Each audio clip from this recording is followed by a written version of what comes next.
നേരത്തെ ഒരു പ്രാവശ്യം ചെയ്തിട്ടുണ്ട്. ഒരു ഡി അഡിക്ഷൻ സെന്ററിൽ നിന്ന് ഇറങ്ങിയപ്പോൾ ഒരു കൗൺസിലർ ഒരിക്കലിരുന്ന് കുറച്ചു നേരം മനസ്സ് തുറന്ന് സംസാരിച്ചിട്ടുണ്ട്. ബാക്കിയെല്ലാം ഇപ്പോഴും ചെറിയ ചെറിയ ഷെയറിങ്ങുകൾ അങ്ങനെയൊക്കെ ചെയ്ത് ശീലമുള്ളൂ. ഇത് ഫസ്റ്റ് ടൈമാണ്. അപ്പൊ അതിനകത്ത് എന്തെങ്കിലും തെറ്റുകുറ്റങ്ങൾ വരും, അത് ഉറപ്പായിട്ടും വരും. അപ്പൊ വരുന്ന തെറ്റുകുറ്റങ്ങൾ ദയവായിട്ട് ക്ഷമിക്കണമെന്ന് ആദ്യമേ തന്നെ അഭ്യർത്ഥിക്കുകയാണ്. ആദ്യമേ തന്നെ പറയാനുള്ള കാരണം ഇന്നത്തെ ഡെയിലി റിഫ്ലക്ഷനുമായിട്ട് ഏകദേശം ബന്ധപ്പെട്ടതൊക്കെ തന്നെ. കാരണം നമ്മൾ രാവിലെ എഴുന്നേൽക്കുമ്പോൾ പ്രാർത്ഥിക്കുമ്പോൾ എൻ്റെ ആദ്യത്തെ ഒരു സ്പോൺസർ പറയുന്ന ഒരു വാക്ക് ഉണ്ടായിരുന്നു. കാരണം ആള് പറയുന്നത് ഇങ്ങനെയായിരുന്നു, ടെമ്പററി സ്പോൺസർ ആയിരുന്നു. അപ്പോൾ മലയാളം അറിയാം. അപ്പൊ ആള് പറയുന്നത് ഇങ്ങനെയാണ്, നമ്മൾ വൈകുന്നേരം ഇൻവെന്ററി എടുക്കുന്നത് പോലെ തന്നെ രാവിലെയും നമ്മൾ ഇന്ന് ചെയ്യുന്ന കാര്യങ്ങൾ, ചെയ്യാൻ പോകുന്ന കാര്യങ്ങളെ കുറിച്ച് ചെറിയൊരു ധാരണയൊക്കെ ഉണ്ടായിരിക്കുന്നത് നല്ലതാണ്. കാരണം ആൽക്കഹോളിക്സ് അനോണിമസിലാണ് എന്ന് പറഞ്ഞിട്ട് എല്ലാ തെറ്റുകളും ചെയ്തു വന്നു, വൈകുന്നേരം ഇൻവെന്ററി എടുത്തപ്പോൾ ഞാൻ എല്ലാം ശരിയാക്കി എന്ന് പറയുന്നേക്കാളും ഒത്തിരി നന്നായിരിക്കും രാവിലെ തന്നെ നിന്റെ ദിവസത്തെ ഒന്ന് ക്രമീകരിക്കുക എന്ന് പറയുന്നു.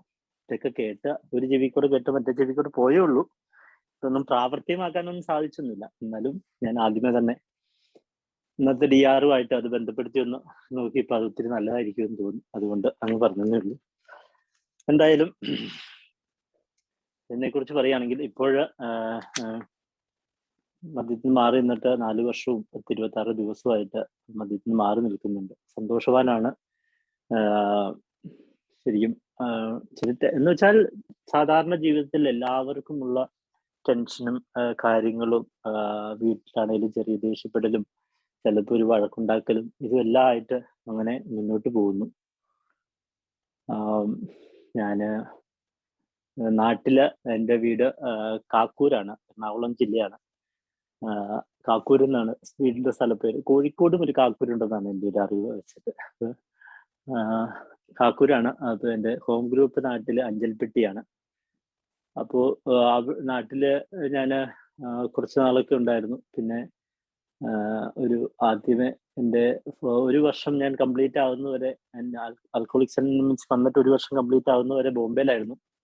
2ാമത്തെ വർഷത്തെ ടോക്കൺ ഞാൻ എനിക്ക് സ്വീകരിക്കാൻ സാധിച്ചത് നാട്ടിൽ നിന്നാണ്. നാട്ടിൽ വെച്ച് ജീവിക്കാനുള്ള ഒരു ഭാഗ്യം ഉണ്ടായി.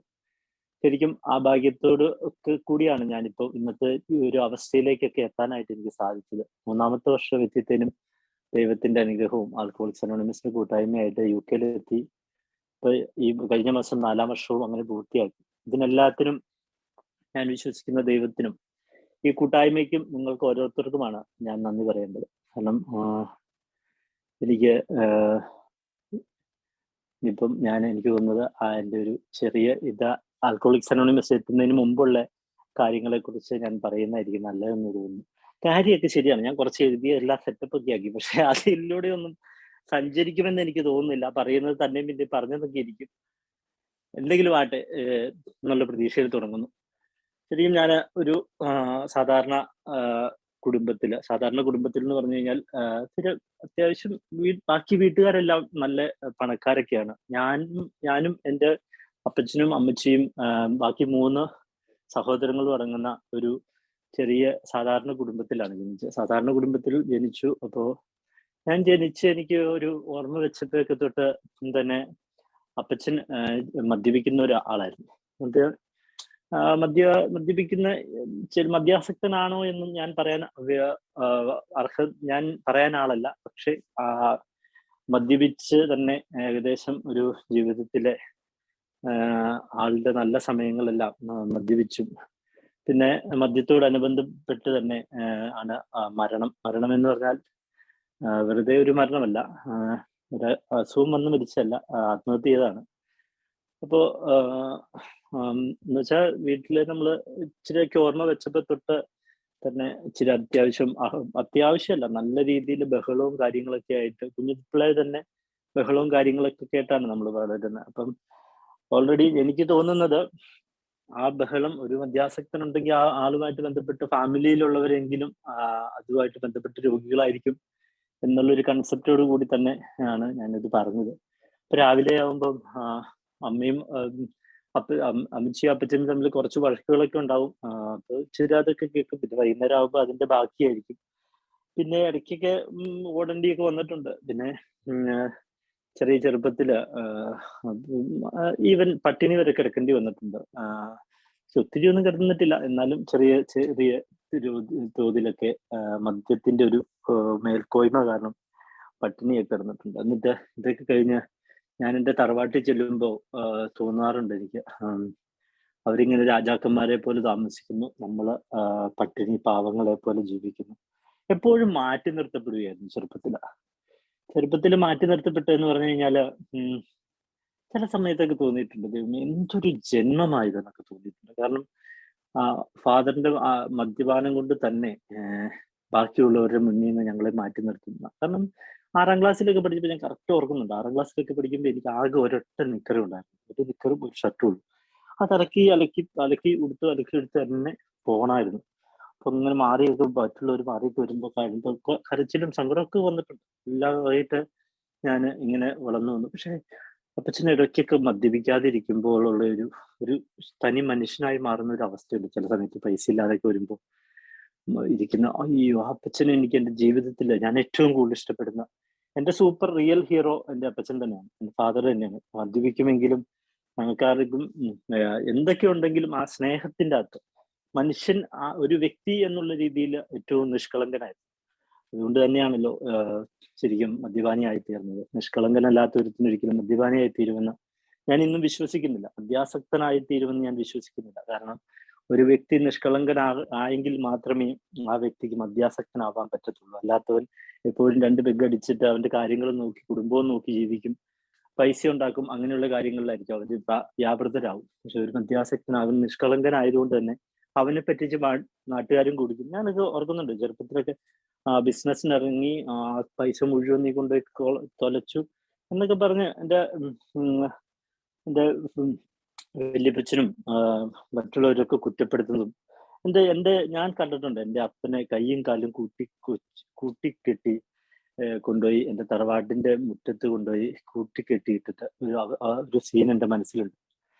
അതായത് അപ്പച്ചൻ താഴെ ഷാപ്പിലെ ബഹളം ഉണ്ടാക്കിയിട്ട് അതിനു വേണ്ടിയിട്ട്, എനിക്കൊന്ന് കുഞ്ഞിതാണ്, ഞാൻ തീരെ ചെറുതാണെങ്കിലും സ്വന്തം അപ്പനെ ആരും നോവിച്ചാലും ഏതൊരു മകനും വേദനിക്കും. അത് എൻ്റെ അപ്പൻ്റെ അനിയനല്ല, എൻ്റെ വല്യപ്പനാന്ന് പറഞ്ഞാലും എനിക്ക് അവരോട് സത്യസന്ധമായിട്ട് പറഞ്ഞാൽ ഇപ്പോഴും ഞാൻ പൂർണ്ണമായിട്ട് ക്ഷമിച്ചിട്ടുണ്ടോ എന്ന് എനിക്കറിയില്ല. എൻ്റെ അപ്പൻ്റെ കൈയും കാലും കൂട്ടിക്കെട്ടി എന്ന് പറഞ്ഞു കഴിഞ്ഞാൽ ചുമ്മാ കൂട്ടിക്കെട്ടിയല്ല, കാലും കാലും ഒരേപോലെ കൈയുടെ അടുത്തിട്ട് വളച്ചു കൂട്ടിക്കെട്ടിയിട്ടത് കണ്ട ഓർമ്മ ഇന്നും ഞാൻ മറന്നിട്ടില്ല. അതിപ്പോഴും എൻ്റെ ഓർമ്മയിലുണ്ട്. അത് മദ്യാസക്തി കാരണമായിരുന്നു. അത് കഴിഞ്ഞിട്ട് ഒന്നും കിട്ടാതെ, സ്വത്തും കാര്യങ്ങളൊന്നും ഞങ്ങൾക്ക് വേണ്ട പോലെ തരാതെ പ്രശ്നങ്ങളായി അപ്പച്ചൻ ആത്മഹത്യ ചെയ്തു. അത് ആത്മഹത്യ ചെയ്ത് അതിലേക്കൊക്കെ എത്തുന്നതിന് മുമ്പേ തന്നെ ഞാൻ മദ്യവുമായിട്ട് ബന്ധപ്പെട്ട് ഉണ്ടായ കാര്യങ്ങളെ കുറിച്ച് ഞാൻ പറയാം. കാരണം ഞാൻ ആദ്യമായിട്ട് മദ്യപിച്ചത്, അല്ലെങ്കിൽ ഞാൻ ആദ്യമായിട്ട് എൻ്റെ ഓർമ്മയില് ഞാൻ ആദ്യത്തെ കള്ളുകൂടി എൻ്റെ വീട്ടിലെന്നെങ്കിൽ പന ചെത്താനുണ്ട്. തറവാട്ടിൽ ഒത്തിരി സ്ഥലമൊക്കെ ഒത്തിരി ഉണ്ട്. അപ്പൊ അവിടെ ഇവിടെയൊക്കെ പനയുണ്ട്. പന ചെത്താനായിട്ട് ചെത്തിയ കള്ളെടുത്തോണ്ട് വരാനായിട്ട് എന്നെ പറഞ്ഞു വിട്ടു. ആ കള്ളെടുത്തോണ്ട് വരാൻ പോയപ്പോൾ ഞാൻ ഒന്നുകിൽ 5ൽ അല്ലെ 6ൽ കൂടുതൽ പഠിക്കുന്നതല്ല. അപ്പൊ ഉള്ളതിൽ ചെറുതായവനാണോ എന്തുകൊണ്ടാണോ എന്നെ പറഞ്ഞു വിട്ടു. ഞാൻ ആ കള്ളെടുക്കാൻ ആ പനയുടെ ചോട്ടിൽ ചെന്നപ്പോ ഞാൻ അവിടെ ഇരുന്ന് ആ കള്ളിക്കൂട്ട് മുത്തി കുടിച്ചു. ആ സമയത്തൊക്കെ എനിക്ക് വീട്ടിൽ വന്നാല് എൻ്റെ വല്യപ്പന്റെ അമ്മയുണ്ട്, ആ അമ്മയുടെ കയ്യിൽ തൊട്ട് വേണമെങ്കിൽ എനിക്ക് കള്ള് ചോദിച്ചാൽ തരും. 1 ഗ്ലാസോ 2 ഗ്ലാസോ കള്ള് വേണമെങ്കിൽ എനിക്ക് ചോദിച്ചാൽ കിട്ടുമായിരുന്നു. പക്ഷെ എന്നിട്ടും ഞാൻ അവിടെ അത് ഇപ്പോഴാട്ടോ ആൽക്കഹോളിക്സ് അനോണിമസിൽ വന്ന് 2-3 വർഷമായതിനു ശേഷം ഞാൻ എൻ്റെ സെൽഫ് ഇൻവെന്ററി എടുത്തപ്പോൾ എനിക്ക് മനസ്സിലായ കാര്യമാണ് ഇത്.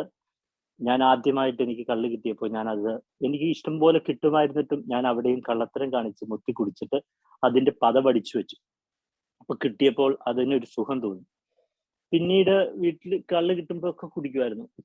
ഒത്തിരി ഇങ്ങനെ കുടിച്ച് ഞാൻ 10ാം ക്ലാസ് ഒക്കെ എത്തിയ സമയത്തൊക്കെ എനിക്ക് തോന്നുന്നു, ഞാൻ സ്കൂളിൽ പഠിച്ചുകൊണ്ടിരുന്നപ്പോ 10ാം ക്ലാസ്സിൽ പഠിച്ചുകൊണ്ടിരുന്നപ്പോ തന്നെ സ്കൂളിൽ ഞങ്ങളെല്ലാവരെയും കൂടി സസ്പെൻഡ് ചെയ്ത് ഞങ്ങളെല്ലാവരും കൂടി സ്കൂളിൽ നിന്ന് ആയ ദിവസം കള്ളു കുടിച്ചിട്ടുണ്ട്. അത് കഴിഞ്ഞിട്ട് 10ാം ക്ലാസ്സിൽ ഇരുന്ന് വരെ മദ്യപിച്ച ഒരു വ്യക്തിയാണ് ഞാൻ.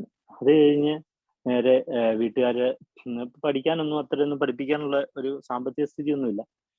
അപ്പോ എന്നെ സെമിനാരിയിൽ, ഞാനൊരു ക്രിസ്തീയ മതവിശ്വാസത്തിൽപ്പെട്ട ആളാണ്. അപ്പൊ എന്നെ സെമിനാരിയിൽ വിടാം എന്നുള്ള ഒരു തീരുമാനത്തിലെത്തി. അപ്പോ എനിക്കും ഇഷ്ടമായിരുന്നു. കാരണം എനിക്ക് എന്തൊക്കെയോ എനിക്ക് എപ്പോഴും എനിക്ക് പ്രാർത്ഥിക്കാൻ ഒത്തിരി കാരണങ്ങളുണ്ടായിരുന്നു. കാരണം എല്ലാവരെയും പോലെ ജീവിക്കണം എന്നുള്ളത് തന്നെയായിരുന്നു ഏറ്റവും വലിയൊരു കാരണം. ആ കാരണത്തിന് വേണ്ടിയിട്ട് ഞാൻ ഒന്ന് സെമിനാരിൽ പോയേക്കാന്ന് ഓർത്ത് സെമിനാരിൽ പോയി. സെമിനാരിയിൽ പോയി ഒരു ഉം, ആ, 3-ാമത്തെ വർഷം ഞാൻ ഈ സെമിനാരിയിൽ വെച്ച് എന്തൊക്കെയെങ്കിലുമൊക്കെ ഈ മലയാളത്തിൽ വർത്താനം പറഞ്ഞാലൊക്കെ ഫൈനൊക്കെ ആവും. ഫൈൻ എന്ന് വെച്ച് കഴിഞ്ഞാൽ അങ്ങനെയല്ല, എന്തെങ്കിലുമൊക്കെ ഒരു ഇതൊക്കെ കാണും. അപ്പോൾ ഈ ഒതുക്കത്തിൽ പോയിരുന്ന മലയാളത്തിൽ പറഞ്ഞുകൊണ്ടിരുന്നപ്പോൾ ഞാൻ അന്നൊരു കൂട്ടുകാരനോട് ഈ ബ്രാൻഡി ബ്രാൻഡി എന്ന് ഭയങ്കര ഇഷ്ടത്തോടു കൂടി പറഞ്ഞപ്പോൾ അവൻ എന്നോട് പറഞ്ഞ ഒരു വാക്ക് ഞാൻ ഇപ്പോഴും ഓർക്കുന്നുണ്ട്.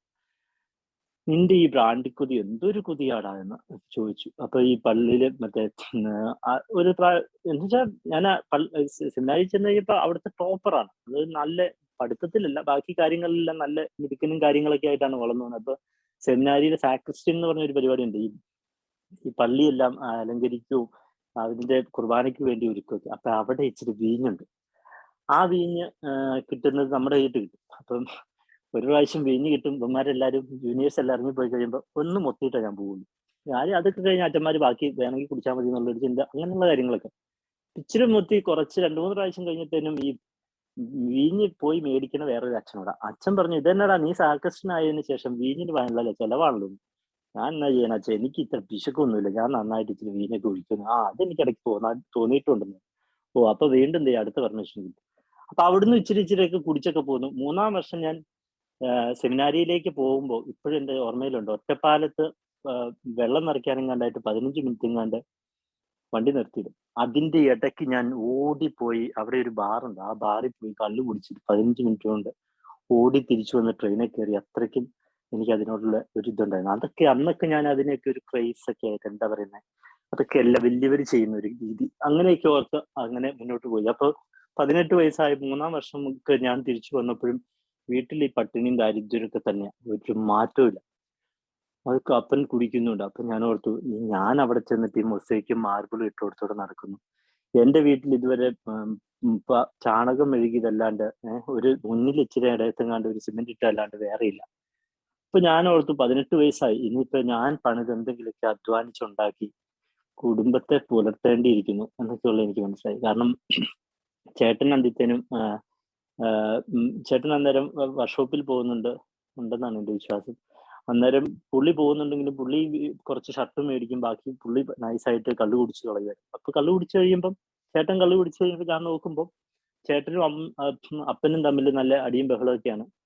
അപ്പൊ അന്നേരം എന്റെ മനസ്സിൽ ചിന്ത ഇതാണ്, ഇനിയിപ്പോ ഞാനായിരിക്കും നോക്കേണ്ടത്, വീട് നോക്കി പുലർത്തേണ്ട എന്റെ ഉത്തരവാദിത്വമായിരിക്കും എന്നും പറഞ്ഞ് 3-ാമത്തെ വർഷം ഞാൻ തിരിച്ചു 3 വർഷം പോയി തിരിച്ചു വന്നിട്ട് 4-ാമത്തെ വർഷം പോകാൻ എടുത്ത ടിക്കറ്റിന്റെ പൈസ ഞാൻ ടിക്കറ്റ് ക്യാൻസൽ ചെയ്തിട്ട് ആ കാശിൽ ഞാൻ കള്ളു കുടിച്ചു. അതെങ്ങനെയാണെന്ന് എനിക്കറിയില്ല. പക്ഷെ വീട് നോക്കണം എന്നൊക്കെയുള്ള ചിന്തയിൽ ഞാൻ പോയില്ല. പിന്നെ ആയിക്കഴിഞ്ഞപ്പോൾ 18 വയസ്സൊക്കെ ആയി. അപ്പൊ ഈ സെമിനാരിയിൽ നിന്ന് ചാടി വന്നുകൊണ്ട് നമ്മുടെ കവലയിലൊക്കെ ഇറങ്ങാൻ നേരത്തെ ഒരു ഇച്ചിരി മാനക്കേടൊക്കെ. അപ്പൊ പയ്യ അടുത്തടുത്ത് അപ്പുറത്തപ്പുറത്ത് നമ്മളെക്കാളും ഇച്ചിരി കൂടെ സീനിയറൊക്കെ ആയിട്ടുള്ളവരും ഈ സ്കൂളിന്റെ പടിയിലൊക്കെ പോയി വായുന്നിലൊക്കെ നോക്കിയിരിക്കാവുന്ന ടൈപ്പുള്ള ആ ടൈപ്പിലേക്കുള്ളവരുടെ ഇടയ്ക്കിട്ട് പോയി. ആ ടൈപ്പിലുള്ളവരുടെ ഇടയ്ക്കിട്ട് പോയി കുറച്ച് നാളുകൾക്കുള്ളിൽ തന്നെ പയ്യെ കള്ളുകുടി കാര്യങ്ങളൊക്കെ ആയിട്ട് പയ്യെ തുടങ്ങിയെങ്കിലും അന്ന് വേറെ എന്തൊക്കെയോ ഒരു എൻജോയ്മെന്റ് ആയിരുന്നു. ചിലപ്പോ ഒക്കെ ഞാൻ ഓർക്കുന്നുണ്ട് 2-3 ദിവസം കൂടി ഞാൻ വീട്ടിൽ വന്നൊക്കെ ഓർക്കുന്നു. അങ്ങനെയൊക്കെ അങ്ങ് പോയി. അങ്ങനെ എല്ലാം ഇരുന്ന് കഴിഞ്ഞപ്പോ എന്നെ ഇവര് പറഞ്ഞു സെമിനാരിയിൽ നിന്ന് വന്നാണ്, അപ്പം ഇവന് ഇച്ചിരി ഇംഗ്ലീഷ് ഒക്കെ അറിയാം, അപ്പൊ ഇവന് ഒരു കോഴ്സ് പഠിപ്പിക്കാം എന്ന് പറഞ്ഞിട്ട് അയാട്ട ട്രാവൽ ആൻഡ് ടൂറിസം എന്ന് പറഞ്ഞ ഒരു കോഴ്സ് പഠിപ്പിക്കാൻ എറണാകുളത്തേക്ക് വിട്ടു. അവിടെ പോയി വലിയ കുഴപ്പമൊന്നും ഇല്ലാണ്ട് തിരിച്ചു വന്നു കഴിഞ്ഞിട്ടും ജോലിയൊന്നുമില്ല. അപ്പോ വീട്ടുകാർ തീരുമാനിച്ചു, എന്തായാലും ഇപ്പോഴത്തെ ഒരു ട്രെൻഡ് അനുസരിച്ച് നേഴ്സിംഗ് ആണ് പിള്ളേർക്ക്, ആണുങ്ങൾക്ക് മെയിൽ നേഴ്സുമാരായി കഴിഞ്ഞാൽ അവർക്ക് നല്ല വരുമാനവും കാര്യങ്ങളൊക്കെ ഉണ്ട്, അങ്ങനെയൊക്കെ ഉണ്ടാവും എന്നൊക്കെയുള്ള ചിന്തയിൽ അന്ന് എന്റെ അപ്പന്റെ ഒരു അനിയൻ USA-ലുണ്ട്. അപ്പൊ പുള്ളി കൊണ്ടുപോകും എന്നൊക്കെ നമ്മുടെ മനസ്സിൽ തോന്നുന്ന, പുള്ളി കൊണ്ടുപോകുന്ന പറഞ്ഞൊന്നും എനിക്ക് തോന്നുന്നില്ല. അപ്പൊ എന്റെ ഒരു ചിന്ത അങ്ങനെയൊക്കെയാണ്. എന്നാ നേഴ്സിംഗ് എന്നുള്ള രീതിയിൽ എന്നെ നേഴ്സിംഗ് പഠിപ്പിക്കാൻ തീരുമാനിച്ചു കഴിഞ്ഞപ്പം മദ്യപിച്ച് നടക്കുന്ന എന്റെ ഫാദറിന്റെ കയ്യിൽ എവിടുന്ന് പൈസ ഉണ്ടാവാനാ. നേരെ തീരുമാനം എടുത്തു, കുറച്ച് സ്ഥലം വിൽക്കുക, സ്ഥലം വിറ്റിട്ട് നേഴ്സിംഗ് പഠിപ്പിക്കാം എന്നുള്ള തീരുമാനം എത്തി. നേഴ്സിംഗ് പഠിപ്പിക്കാം എന്ന തീരുമാനം എത്തിക്കഴിഞ്ഞപ്പം വല്യപ്പൻ ഞങ്ങൾക്കൊന്നും എഴുതി തന്നിട്ടില്ല. അപ്പോൾ വല്യപ്പൻ തന്നെ വേറൊരാൾക്ക് സ്ഥലം, ആധാരത്തിന്റെ അന്ന് സ്ഥലം വേറൊരാളുടെ പേരിൽ എഴുതി കൊടുത്തിട്ട് അതിന്റെ പൈസ എടുത്ത് പുള്ളിയുടെ കയ്യെ തന്നെ വെച്ചു. അതിൻ്റെ അകത്ത് എൻ്റെ അപ്പന്റെ വലിയൊരു ആഗ്രഹമായിരുന്നു, ഒരു പശു മേടിക്കണമെന്നോ, അങ്ങനെ വീട് ആ പൈസ ഓൾറെഡി ഉണ്ടല്ലോ, അതൊക്കെ വെച്ചിട്ട് അങ്ങനെ എന്തൊക്കെയോ ഒരു ചിന്തയും പ്ലാനൊക്കെ ഉണ്ടായിരുന്നു.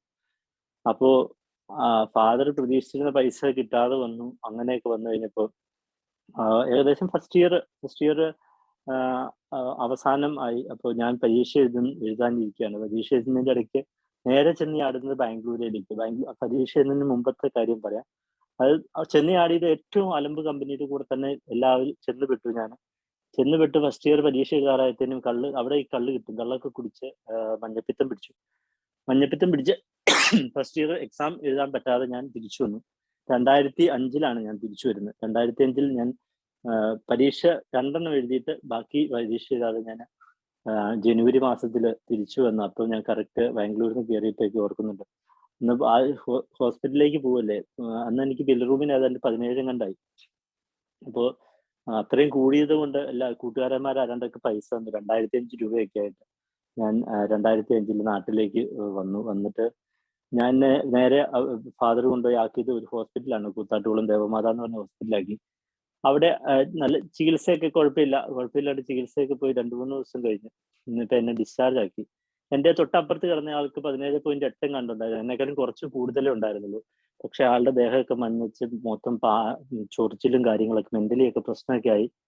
പുള്ളിനെ നേരെ മെഡിക്കൽ കോളേജിലേക്ക് റെഫർ ചെയ്ത് വിട്ടു. അപ്പോൾ എനിക്ക് ഇച്ചിരി നന്നായിട്ട് പേടിച്ചു. പക്ഷെ എൻ്റെ പെങ്ങൾ അന്നേരം അവിടെ നഴ്സിംഗിന് പഠിക്കുന്നുണ്ട്.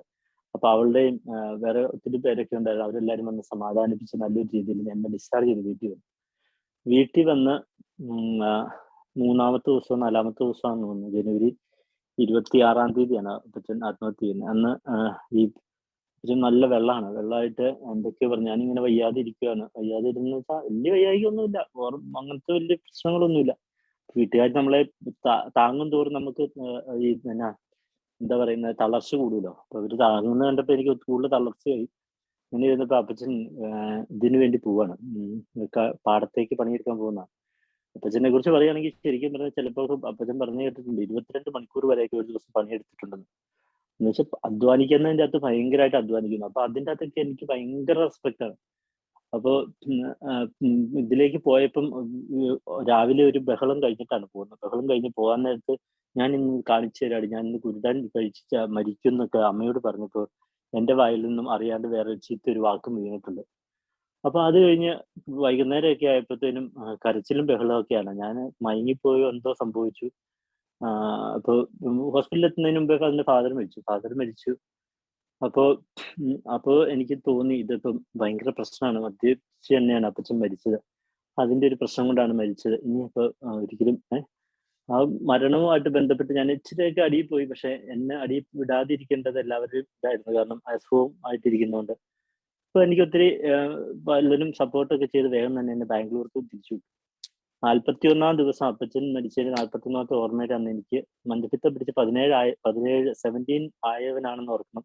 41-ാമത്തെ ദിവസം ഞാൻ കൂട്ടുകാരന്മാർക്ക് മരിച്ചതിന്റെ 41-ന്റെ ഓർമ്മയാണെന്ന് പറഞ്ഞ് അവരുടെ കൂടെ അവന്മാർക്ക് ഞാൻ ഇത് മേടിച്ചു കൊടുത്തിട്ട് പക്ഷെ അവന്മാർക്ക് ഞാൻ കള്ള് മേടിച്ചു കൊടുത്ത് ഒരിക്കലും ഫാദർ മരിച്ചതിന്റെ ആ ദുഃഖത്തിലായിരുന്നില്ല. അവരുടെ ഒപ്പം എനിക്ക് ഇത് കഴിക്കാൻ വേണ്ടിയിട്ടായിരുന്നു എന്നുള്ളത് ഞാൻ ഇപ്പൊ മനസ്സിലാക്കുന്നു. അന്ന് എനിക്ക് മനസ്സിലായില്ല.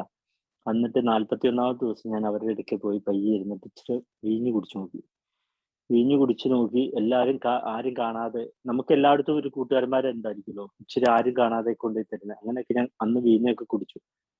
അങ്ങനെ 2-ാമത്തെ വർഷം 3-ാമത്തെ വർഷമൊക്കെ ആയി. അതിൻ്റെ ഇടയ്ക്ക് എങ്ങനെയൊക്കെ ഒരു ലൈനും വന്നു പെട്ടു. ലൈനൊക്കെ ആയിട്ട് അങ്ങ് പോയി. അങ്ങനെ 2-ാം വർഷം എങ്ങനെയോ 1-ാം വർഷം 2ാമത് വീണ്ടും എഴുതേണ്ടി വന്നു. 3-ാം വർഷം അങ്ങനെ പഠിച്ച് ഞാൻ എങ്ങനെയോ പാസ്സായി. കോപ്പി അടിച്ച് തന്നെയാണ്, എങ്ങനെയോ പഠിച്ചിട്ടൊന്നുമില്ല. കോപ്പി അടിച്ച് തന്നെ 3 വർഷം പാസ്സായി. നേരെ ഡൽഹിയിലേക്കൊക്കെ കയറിയൊക്കെ അങ്ങ് പോന്നു. അപ്പോൾ അന്നേരമൊക്കെ എൻ്റെ ഒരു മനസ്സിലെ ചിന്ത, ഇപ്പം ഞാൻ അപ്പനങ്ങ് മരിച്ചു കഴിഞ്ഞ് കുറച്ച് കഴിഞ്ഞത്തേന് ചേട്ടന്റെ കൂടി ചേട്ടൻ വീട്ടിൽ രാജാവായി. 1 വർഷം കഴിഞ്ഞു. പിന്നെ വേഗം തന്നെ ചേട്ടൻ മൊത്തത്തില് ഭയങ്കര ഫാദർ എന്തായിരുന്നോ അതിന്റെ ഇരട്ടിയായിട്ടുള്ള രീതിയിൽ ചേട്ടൻ മാറി.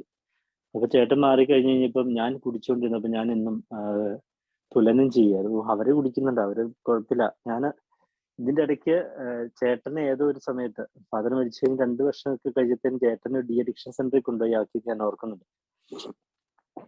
പാലായില് അഡാപ്റ്റർ എന്ന് പറഞ്ഞ ഡി അഡിക്ഷൻ സെന്ററിൽ ഞാൻ കൊണ്ടുപോയി ആക്കി. അവിടെ എത്തിക്കഴിഞ്ഞ് കഴിഞ്ഞപ്പോൾ എനിക്ക് കഴിക്കണം എന്ന് താല്പര്യമൊക്കെ ഉണ്ട്. ഞാനും അന്നും ഏകദേശം എല്ലാ ദിവസവും തന്നെ കഴിക്കാറുണ്ട്.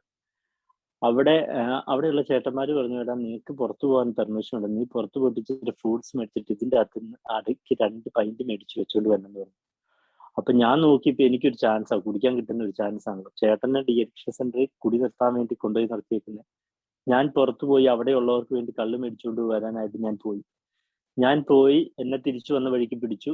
എന്നെ അന്നേരം തന്നെ പറഞ്ഞു വിട്ടു. അന്നേരം പറഞ്ഞു വിട്ട വഴിക്ക് അവിടുത്തെ ഡി അഡിക്ഷൻ സെന്ററിലെ ഒരു പുള്ളി പറഞ്ഞ ഒരു വാക്ക് ഞാൻ ഇപ്പോഴും അത് ഓർത്തിരിക്കുന്നുണ്ട്. ചേട്ടന് കൊടുക്കുന്ന പോലെ തന്നെ അനിയനും ട്രീറ്റ്മെന്റ് ചെയ്യേണ്ട സമയമായിരിക്കുന്നു എന്ന് പറഞ്ഞു. പക്ഷെ ഞാനതൊന്നും കണക്കുകൂട്ടിയൊന്നുമില്ല. ഞാൻ മുഖവിലക്കെടുത്തില്ല. ഞാൻ വീണ്ടും ഇങ്ങനെ 3-ാം വർഷം നഴ്സിംഗ് കംപ്ലീറ്റ് ആക്കി നേരെ പിന്നെ പോകുന്നത് ഉത്തർപ്രദേശിലേക്കാണ്. നേരെ ഉത്തർപ്രദേശിലേക്ക്. അതിന് മുമ്പ് ഡൽഹിയിൽ കുറച്ചാള് ജോലിയൊക്കെ ചെയ്തു. പഠനം പരീക്ഷ തോറ്റുപോയതുകൊണ്ട് 6 മാസം ബാക്കായിരുന്നു. അപ്പം ഇടയ്ക്ക് ഡൽഹിയിലൊക്കെ പോയി ജോലിയൊക്കെ ചെയ്തു. പണിയെടുക്കുന്നതിനൊന്നും വലിയ കുഴപ്പമൊന്നുമില്ല. അങ്ങനെ കുഴപ്പമൊന്നുമില്ലാണ്ട് ചെയ്തു. പിന്നെ 2007 നേരെ സ്വന്തമായിട്ട് ജോലി. വലിയ ശമ്പളമൊന്നുമില്ല, എന്നാലും യു.പിയിലെ മീററ്റ് എന്ന് പറഞ്ഞ ഒരു സ്ഥലത്ത് ജോലിക്ക് കയറിയപ്പോഴത്തേനും വീടിന്റെ അവസ്ഥ ഏകദേശം താറുമാറായി കഴിഞ്ഞിരുന്നു എന്ന് വെച്ചാൽ ചേട്ടൻ ഒരു രക്ഷയും ഇല്ലാത്ത അവസ്ഥയിലേക്ക് എത്തിയിരുന്നു. അപ്പോ ഞാൻ പിന്നെ വീട്ടിന്റെ ഉത്തരവാദിത്തങ്ങളൊക്കെ ഏറ്റെടുക്കുകയാണ്. വലിയ ഹീറോയാണ് എന്നുള്ള രീതിയിൽ ഭയങ്കരമായിട്ട് ഉത്തരവാദിത്തങ്ങളൊക്കെ ഏറ്റെടുക്കുന്നു. എല്ലാ മാസവും വീട്ടിലേക്ക് പൈസയൊക്കെ അയച്ചു കൊടുക്കുന്നു. അങ്ങനെ അന്ന് കുറച്ചൊക്കെ കഴിഞ്ഞ് കഴിഞ്ഞപ്പോൾ എന്റെ കുടിയുടെ അളവ് കൂടി കഴിഞ്ഞ് വന്നപ്പോൾ എന്റെ കൂട്ടുകാരന്മാര് പലരും പറഞ്ഞു, "എടാ നീ ഭയങ്കരമായിട്ട് കുടിക്കുന്നുണ്ട് കേട്ടോ" എന്ന് പറഞ്ഞു. പക്ഷേ ഞാൻ പറഞ്ഞു, ഇത് വലിയ കുടിയൊന്നുമില്ല. പലരും പറഞ്ഞു, നിനക്ക് ഇച്ചിരി കുടിയോട് ഭയങ്കര കൊതിയാ, നിനക്കൊരു ആക്രാന്താന്നൊക്കെ പറഞ്ഞു. അപ്പൊ അങ്ങനെ പറഞ്ഞുകൊണ്ടിരുന്നപ്പോ അവരിൽ നിന്നെല്ലാം ഞാൻ പയ്യെ വലിഞ്ഞു. കാരണം അവരെന്നെ അളക്കുന്നുണ്ട് എന്നുള്ള തോന്നൽ വന്നപ്പോൾ ഞാൻ അവരിൽ നിന്ന് പയ്യെ നൈസായിട്ട് വലിഞ്ഞ് ഞാൻ തന്നെ കുടിക്കാൻ തുടങ്ങി. നൈറ്റ് ഡ്യൂട്ടി ഒക്കെ കഴിഞ്ഞ് വന്നിട്ട് 8 മണിക്ക് നൈറ്റ് ഡ്യൂട്ടി കഴിഞ്ഞ് വന്ന് വീട്ടിൽ വന്ന് 8:30 ആകുമ്പോൾ കുളിയൊക്കെ കഴിഞ്ഞ് ഉറങ്ങുന്ന സാധാരണ മനുഷ്യരോട് 8:45, 9 ആകുമ്പോൾ എന്തായാലും ഉറങ്ങാൻ പറ്റും. പക്ഷെ ഞാൻ ഉറങ്ങുന്നത് പോലെ നടിച്ചു കിടന്നിട്ട് 11 മണി വരെ ഞാൻ ഉറക്കം നടിച്ചു കിടന്നിട്ട് 11 മണിക്ക് 2010 ആയപ്പോഴത്തേനും 11 മണിക്ക് ഈ അവിടെ പോയി സാധനം മേടിച്ച് കുടിച്ചിട്ട് കിടക്കുന്ന ഒരു അവസ്ഥയിൽ ഞാൻ എത്തി. 2010 എത്തി. 2010 അവിടുന്ന് അന്ന് വരെ എന്റെ കുടിയുമായിട്ട് ബന്ധപ്പെട്ട്, അതായത് വെറും 3 വർഷമാണ് ഞാൻ ശരിക്കും ജോലി ചെയ്തത്. 2007 മുതൽ 2010 വരെ. 2010 അവിടുന്ന് ഇറങ്ങിയിട്ട് നേരെ ജമ്മു കാശ്മീരിന് നല്ലൊരു ജോലി. അപ്പോൾ അന്ന് എനിക്ക് 8,000 രൂപ ശമ്പളം ഉണ്ടായിരുന്നിടത്ത് 22,500 കയ്യെ കിട്ടുന്ന ഒരു ശമ്പളത്തിൽ 2010 എനിക്ക് ജമ്മു കാശ്മീരിന് ഒരു ജോലി കിട്ടി. അതെന്ന് പറഞ്ഞാൽ അന്നത്തെ കാലത്ത് ഗൾഫിൽ പോകുന്ന ഏകദേശം എന്നെയൊക്കെ സംബന്ധിച്ച് അന്ന് ഒരു നല്ല ഗൾഫിൽ പോകുന്ന അത്രയും തന്നെ ഒരു ശമ്പളമാണ് ഏകദേശം. ഒരു ചെലവുമില്ല. നമുക്ക് സ്വന്തമായിട്ട് വേണമെങ്കിൽ എന്തെങ്കിലും ഓഫൊക്കെ ഉള്ള ദിവസം പള്ളിയിൽ പോകണമെങ്കിൽ സ്വന്തമായിട്ട് ഇന്നോവ വരെ വിറ്റ് തരുന്ന അത്രയ്ക്കും. അന്നൊക്കെ ഇന്നോവയിലൊക്കെ അങ്ങനെയൊക്കെ കയറിയിട്ടുള്ളൂ. അപ്പോൾ അതേപോലെ നമുക്ക് സ്വന്തമായിട്ട് വണ്ടി വരെ വിറ്റ് തരുന്ന ആ ഒരു സെറ്റപ്പിൽ നല്ല ജോലി കിട്ടി. അവിടെ ഒരു 2 മാസം കൊണ്ട് കള്ളുകൂടി എന്നെ കവർന്നിരുന്നു. ഞാൻ 2 മാസം കൊണ്ട് കള്ളു കുടിച്ച് അവിടെ പ്രശ്നം ഉണ്ടാക്കി. അന്ന് ആദ്യമായിട്ട് 2010 ഡിസംബർ ആയതിനും എന്റെ ജോലി നഷ്ടപ്പെട്ടു. എന്റെ ജോലി നഷ്ടപ്പെടുക മാത്രമല്ല, ഞാൻ എന്റെ കൂടെ ഉണ്ടായിരുന്ന കൂട്ടുകാരന്റെയും കൂടെ ജോലി നഷ്ടപ്പെടുത്തി. അപ്പോ അങ്ങനെ ഒരു പ്രശ്നം ഉണ്ടായി. ആദ്യമായിട്ട് ജോലി നഷ്ടപ്പെട്ടു. അപ്പോൾ ഞാൻ ഓർത്തു, ഇതും കള്ളു കുടിച്ചതുകൊണ്ടാ, ഇനിയിപ്പം മര്യാദയ്ക്ക് ജീവിച്ചേക്കാം എന്നുള്ള ചിന്തയായിട്ട് നാട്ടിൽ വന്നു. ഭയങ്കര പ്രാർത്ഥന, ധ്യാനം ഒക്കെ കൂടി ഇങ്ങനെ നടന്നു. ഈ കള്ളു കുടിക്കില്ല എന്നുള്ള തീരുമാനമൊക്കെ എത്തി. അപ്പൊ വേറെ എവിടെയെങ്കിലും ജോലിക്ക് പോകണം എന്നുള്ള ചിന്തയുമായിട്ട് നേരെ ഇങ്ങനെ. അപ്പൊ എന്റെ ഒരു പെങ്ങള് കന്യാസ്ത്രീയാണ്. അപ്പൊ അവള് മധ്യപ്രദേശിലാണ്. അപ്പൊ ഞാൻ വേറെ ഒന്നും നിവൃത്തിയില്ല. കാരണം ആദ്യമേ യു.പി പോയോടത്ത് ഇനി തിരിച്ചെല്ലാന്നുള്ള ഒരു മടി. അപ്പോൾ ഞാൻ മധ്യപ്രദേശിന് പയ്യെ ജോലി അന്വേഷിച്ച് ചെന്നു. അവിടെ എന്നെ ഒരാൾ സഹായിക്കാനുണ്ടായിരുന്നു. ഒരു സിസ്റ്റർ എന്നെ സഹായിച്ചു. ഒരു നല്ല ജോലി കിട്ടി. നല്ല കുറച്ച് കൂട്ടുകാരുടെ കൂടെ എനിക്ക് താമസിക്കാൻ അക്കോമഡേഷനും ശരിയാക്കി തന്നു. ഞാൻ അവിടെ കുറച്ച് നാള് പമ്മി കൂടി നല്ല കൊച്ച് കളിച്ച് നടന്ന് ഒരു 2-3 മാസത്തേക്കുള്ളൊന്നും നല്ല കൊച്ചൊന്നും കളിക്കാൻ എന്നെ കൊണ്ട് സാധിച്ചില്ല. പയ്യെ അവരുടെ അടുക്കല് നമുക്ക് ഒരെണ്ണം അടിക്കാം എന്നൊക്കെ പറഞ്ഞ് കുറച്ച് ദിവസങ്ങൾ കൊണ്ട് തന്നെ അടിയൊക്കെ തുടങ്ങിയായിരുന്നു. പയ്യെ അടിക്കാം എന്നൊക്കെ പറഞ്ഞ് ഇവരെ ഞാൻ വളയ്ക്കും. ഇപ്പൊ ഇവര് പറയും, പറ്റത്തില്ലടാ, ജോലി പോവും എന്നൊക്കെ പറയും. പക്ഷെ ഞാൻ അവിടെയും എന്നോട് ഇവര് സ്നേഹത്തോടു കൂടി നിന്റെ കഴി കൂടുതലാണെന്ന് പറഞ്ഞപ്പോൾ ഞാൻ പയ്യെ അവരെയും നിന്നും പയ്യെ ഒഴിഞ്ഞു മാറി തന്നെ പോയി കഴിക്കാൻ തുടങ്ങി. നേരത്തെ 2010 കുടിച്ചുകൊണ്ടിരുന്ന അതേ അവസ്ഥയിലേക്ക് വീണ്ടും ഒരു 5-6 മാസം കൊണ്ട് ഞാൻ വീണ്ടും എത്തി. ഞാൻ വീണ്ടും എത്തിക്കഴിഞ്ഞ് കഴിഞ്ഞപ്പോൾ പിന്നെ അവിടെ പിന്നെ വേറെ വേറെ പ്രശ്നങ്ങളൊക്കെ ആയി. വേറെ ഒത്തിരി പ്രശ്നങ്ങൾ എന്ന് വെച്ചാൽ അതിൻ്റെ ഇടയ്ക്ക് സെക്സ് കയറി വന്നു. സെക്സിന് ഞാൻ ഒത്തിരി ഇമ്പോർട്ടൻസ് കൊടുത്തു അവിടെ വെച്ച്. അങ്ങനെയൊക്കെ വന്നു കഴിഞ്ഞപ്പം എന്താ പറയുന്നത്, അവസാനം അവർക്ക് അവിടെ നിന്ന് ആദ്യത്തെ കൂട്ടുകാരിൽ നിന്നും പയ്യെ റൂം മാറേണ്ടി വന്നു. റൂം മാറി ഞാൻ അന്നൊക്കെ അപ്പോഴൊക്കെ എൻ്റെ മനസ്സിലിരിക്കുന്ന ഒരു ചിന്ത എന്ന് പറഞ്ഞാൽ, എൻ്റെ ഫാദർ 22 മണിക്കൂർ വരെയൊക്കെ ജോലി ചെയ്യുന്നുണ്ട്, അതേപോലെ എനിക്ക് പറ്റുന്നത്രയും ജോലി ചെയ്യണം എന്നുള്ള ചിന്ത. 12 മണിക്കൂർ 6 മണിക്കൂർ ഹോസ്പിറ്റലിൽ ജോലി ചെയ്തിട്ട് പിന്നെ 12 മണിക്കൂർ വേറൊരു പ്രൈവറ്റ് ഡ്യൂട്ടി ചെയ്യുന്നു. അപ്പൊ 18 മണിക്കൂറോളം വർക്ക് ചെയ്യുന്ന ഒരവസ്ഥയിലേക്കൊക്കെ ആ സമയത്തൊക്കെ എത്തി. അന്നേരത്തിനും എന്നാ പോസ്റ്റ് PSC പഠിച്ചേക്കാം എന്നോർത്ത് ഞാൻ പോസ്റ്റ് PSCക്ക് പൈസ ഉണ്ട് അത്യാവശ്യം. അപ്പൊ പോസ്റ്റ് PSCക്കൊക്കെ ചേർന്നു. അപ്പൊ 18 മണിക്കൂറൊക്കെ ജോലി ചെയ്യുന്നുണ്ട്. കുഴപ്പമില്ല, നല്ല കൊച്ച എന്നൊക്കെയുള്ള ഒരു ചിന്തയാണ് എനിക്ക്, വേറെ ആർക്കുമല്ല, എനിക്ക് മാത്രം. എന്നെങ്കിലൊക്കെ എവിടെ നിന്നെങ്കിലൊക്കെ ഓഫ് കിട്ടുവാണെങ്കിൽ അന്നെല്ലാം അടിച്ച് മറിയുന്ന രീതി. ഇപ്പൊ കൂട്ടുകാരൊക്കെ ആയിട്ട് അവർക്കെല്ലാവർക്കും ഞാൻ മേടിച്ചു കൊടുക്കുകയാണ്. 18 മണിക്കൂർ പണിത് കാശുണ്ടാക്കുന്നുണ്ട്, പക്ഷെ അതിന്റെ മുഴുവനും മറ്റുള്ളവർക്ക് മദ്യം മേടിച്ച് എനിക്ക് കുടിക്കാൻ വേണ്ടിയിട്ട് മറ്റുള്ളവർക്ക് മദ്യം മേടിച്ച് ഞാൻ കൊടുക്കുകയാണ്. എന്നിട്ട് അവിടുത്തെ എല്ലാ ചെലവുകളും ഏറ്റെടുത്ത് നടത്തുകയാണ്. അപ്പോൾ അവരും പക്ഷെ അവർക്കും ജോലിയും അവരുടെ കുടുംബത്തിലെ കാര്യങ്ങൾ നോക്കുന്നതും ജോലിക്കൊക്കെ പ്രാധാന്യം കൊടുത്തുകൊണ്ട് എന്നിൽ നിന്നും അവര് സ്നേഹത്തോടു കൂടി ഉപദേശിച്ചു കഴിഞ്ഞപ്പോൾ ഞാൻ അവരിൽ നിന്നും പയ്യെ ആകുന്നു. പിന്നെ ആയപ്പം ഒത്തിരി അലമ്പായി. അലമ്പെന്ന് പറഞ്ഞാൽ നല്ല ആദ്യമേ എനിക്ക് ഷെൽട്ടർ തന്ന അവര് വരെ ഞാൻ കാരണം തോക്കിന്റെ മുന്നിൽ നിൽക്കേണ്ട ഒരു അവസ്ഥ വന്നു. ഞാൻ എന്ന് പറഞ്ഞാൽ ഞാൻ ഒരു പ്രാവശ്യമല്ല നിന്നിട്ടുള്ളത്. ആദ്യത്തെ പ്രാവശ്യം എന്നെ നല്ല നാടൻ നല്ല സാധനങ്ങൾ എടുത്തിട്ട് ഇങ്ങനെ ചൂണ്ടി വെച്ച് കഴിഞ്ഞപ്പം ശരിക്കും ജീവൻ പോയത് ജീവൻ കൂടുതൽ പോയത് ശരിക്കും പറഞ്ഞു കഴിഞ്ഞാൽ ഈ തോക്കിന്റെ മേളിലൊരു സൈലൻസർ ഇടില്ല ഒച്ച കേൾക്കാതിരിക്കാൻ. അതൊക്കെ ഇട്ട് കഴിഞ്ഞപ്പോൾ ഹൃദയമിടിപ്പം നിന്ന് പോയതുപോലെ ആദ്യത്തെ പ്രാവശ്യം തോന്നി. രണ്ടാമത്തെ പ്രാവശ്യം തോന്നി. പക്ഷേ ഞാൻ എന്നൊരു വ്യക്തിക്ക് ഒരു മാറ്റവും ഇല്ലായിരുന്നു.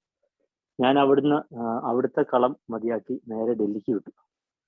ഡൽഹി ചെന്ന് കഴിഞ്ഞപ്പം നേരത്തെ ഈ UP യിലുണ്ടായിരുന്ന 2010 വരെ UP യിലുണ്ടായിരുന്ന കൂട്ടുകാരെ ഇടയ്ക്ക് ചെന്ന് കഴിഞ്ഞപ്പോൾ ഇതെന്നെ പറ്റിയിടാതെന്ന് ചോദിച്ചു. മുഖമൊക്കെ ഇടിച്ചിട്ട എന്നെ ശരിക്കും പറഞ്ഞാൽ പഞ്ഞിക്കിട്ട് ഞാൻ ഇടിച്ചിതായിട്ട് എന്ന് കഴിഞ്ഞപ്പോൾ ഞാൻ പറഞ്ഞു വിഷയം ഉണ്ടായി അങ്ങനെയാന്നൊക്കെ പറഞ്ഞ് ഞാൻ വിട്ടു നിന്നു. 2010 തൊട്ട് പിന്നെ ഇങ്ങനെ കറക്കാണ് ശരിക്കും പറഞ്ഞാൽ. ഒരു 2012 ഒക്കെ അവസാനമൊക്കെ ആയപ്പോൾ തൊട്ട് ഒരു കറക്കാണ്. അതിലേക്ക് ചുമ്മാ എങ്ങനെയൊക്കെ ജോലി ചെയ്യുന്നു, ഇങ്ങനെയൊക്കെ ആയി. എനിക്ക് കുടിച്ച് മതിയായി തുടങ്ങിയായിരുന്നു. അങ്ങനെ ഇരിക്കെ ആണ് 2014 വിവാഹം നടന്ന കുറച്ച് നാൾ കഴിഞ്ഞ് കഴിഞ്ഞപ്പോൾ ഞാൻ നേരെ സൗദിക്ക് പോയി. സൗദി ചെന്നിട്ട് എൻ്റെ കുടിയൊക്കെ കണ്ടു കഴിഞ്ഞപ്പോൾ ഭാര്യ പറഞ്ഞു, ഈ പോക്ക് പോയാൽ ശരിയാവത്തില്ല, നമുക്കൊരു ഡീഅഡിക്ഷൻ സെന്ററിൽ പോയി നിർത്തിയാലോ എന്ന് ചോദിച്ചു. ഞാൻ നേരെ എൻ്റെ വീട് കൂത്താട്ടുകുളത്താണ്. അപ്പൊ ഞാൻ നേരെ ആദ്യത്തെ ഡീഅഡിക്ഷൻ സെന്റർ തപ്പി പോവാണ്. ഗൂഗിളിലൊക്കെ സെർച്ച് ചെയ്ത് ഞാൻ നേരെ പോയി ചങ്ങനാശ്ശേരിയിൽ ഒരു ഡീഅഡിക്ഷൻ സെന്ററിൽ. ഇപ്പൊ പ്രശ്നമായി നിർത്തണമെന്ന ആഗ്രഹമായിട്ട് തന്നെയാണ് പോകുന്നത്. ഡീഅഡിക്ഷൻ സെന്ററിൽ പോകുന്നു. ഡീഅഡിക്ഷൻ സെന്ററിൽ ചെന്നു. അവിടെ ചെന്ന് കഴിഞ്ഞപ്പോൾ ഡീഅഡിക്ഷൻ സെന്റർ തന്നെയൊന്നുമല്ല, അത് മെന്റൽ ഹോസ്പിറ്റലായിരുന്നു. ചെന്ന് പെട്ടുപോയി. അപ്പൊ ഞാൻ എൻ്റെ ഡിമാൻഡുകളൊക്കെ വെച്ചിട്ടാണ് ഇവിടെ പോകുന്നതെന്ന് പറഞ്ഞാൽ, ഞാൻ അവിടെ ചെന്ന് കഴിഞ്ഞ് പറഞ്ഞു ഞാൻ മാരീഡാണ്, എനിക്ക് എന്നും വൈകുന്നേരം അരമണിക്കൂറെങ്കിലും ഭാര്യയോട് സംസാരിക്കാനായിട്ട് അലോ ചെയ്യണം. പിന്നെ ഞാൻ വരുന്നത് എൻ്റെ ഫ്രണ്ടിന്റെ കൂടെയാണ്. ആ ഫ്രണ്ട് അന്ന് എന്നെ അവിടെ കൊണ്ടുപോയി ആക്കിയിട്ട് തിരിച്ചു പോവും, അത് സമ്മതിക്കണം. പിന്നെ ഫോൺ വേറെ ആർക്കും കൊടുക്കാൻ പറ്റിയില്ലെങ്കിലും എനിക്ക് ഫോൺ തന്നെ 10 ദിവസം കഴിഞ്ഞ് കഴിയുമ്പം എന്നെ വിടണം. ഇത്രയും നിബന്ധനകൾ വെച്ച് സമ്മതമാണെങ്കിൽ മാത്രമേ അഡ്മിഷൻ എടുക്കുള്ളൂ എന്ന് പറഞ്ഞു. അവരെ സംബന്ധിച്ച് അവർക്ക് ബിസിനസ് ആണ്. അവർ പറഞ്ഞു അതൊന്നും കുഴപ്പമില്ല, പോരെ നമുക്ക് സെറ്റപ്പ് ചെയ്യാന്ന് പറഞ്ഞു. ഞാൻ പറഞ്ഞു ഓക്കെ എന്ന് പറഞ്ഞു. ഞാൻ ചെന്നു 10 ദിവസം അവിടെ കിടന്നു. 10ാമത്തെ ദിവസം തിരിച്ചിറങ്ങി പോരുന്ന വഴിക്ക് അവിടെ ഞാൻ ഏകദേശം വട്ടുപിടിച്ചായിരുന്നു ശരിക്കും പറഞ്ഞാൽ. ശരിക്കും നല്ല മെന്റൽ ഹോസ്പിറ്റലാണത്. അപ്പോൾ അവിടുന്ന് ഇറങ്ങി പോരുന്ന വഴി ഈ ഒരു ചെറിയ ട്രോളി ബാഗ് ഉന്തിക്കൊണ്ടാണ് ഞാൻ പോരുന്നത്. അന്നേരം അവിടെ നിന്നൊരു നേഴ്സ് ചുമ്മാ ഒരു കമന്റ് പറഞ്ഞു, അവന്റെ പോക്കുണ്ടല്ലോ, അവൻ ഏതാണ്ട് എയർപോർട്ടിൽ നിന്ന് ഇറങ്ങി പോണ പോലെയാ, കയ്യെ കാശുണ്ടായെന്ന് പറഞ്ഞിട്ട് അവൻ അത് വെച്ച് കള്ള് കുടിച്ചിട്ട് അത് വെച്ച് ഇത്രയും പൈസ മുടക്കി ഇവിടെ വന്ന് നിർത്താനായിട്ട് വന്നു. ഇവനൊക്കെ ഒരു കാര്യം ഇത്ര എന്തോ പുള്ളിക്കാരത്തി നല്ലതിന് വേണ്ടി പറഞ്ഞതാണ്. കാരണം പാവം ചെറുതാണല്ലോ എന്നുള്ള ചിന്തയിൽ പറഞ്ഞതാണ്. എനിക്കത് സഹിച്ചില്ല. ഞാൻ നേരെ ഇറങ്ങി. എന്നെ അവിടുത്തെ ഒരു ഡയറക്ടർ തന്നെയാണ് എന്നെ കോട്ടയം വരെ കൊണ്ടുപോയി വിടുന്നത്. ആ പുള്ളി എന്തോ ആവശ്യത്തിന് വേണ്ടി കോട്ടയം വരുന്നുണ്ടായിരുന്നു. അപ്പൊ എന്നെ ആ പുള്ളിയുടെ വണ്ടിയിൽ തന്നെ കയറ്റി കോട്ടയം വന്ന് ഇറങ്ങി. ഞാൻ പറഞ്ഞു KSRTC സ്റ്റാൻഡ് ഇപ്പുറം ഇറങ്ങിക്കോളാന്ന് പറഞ്ഞു.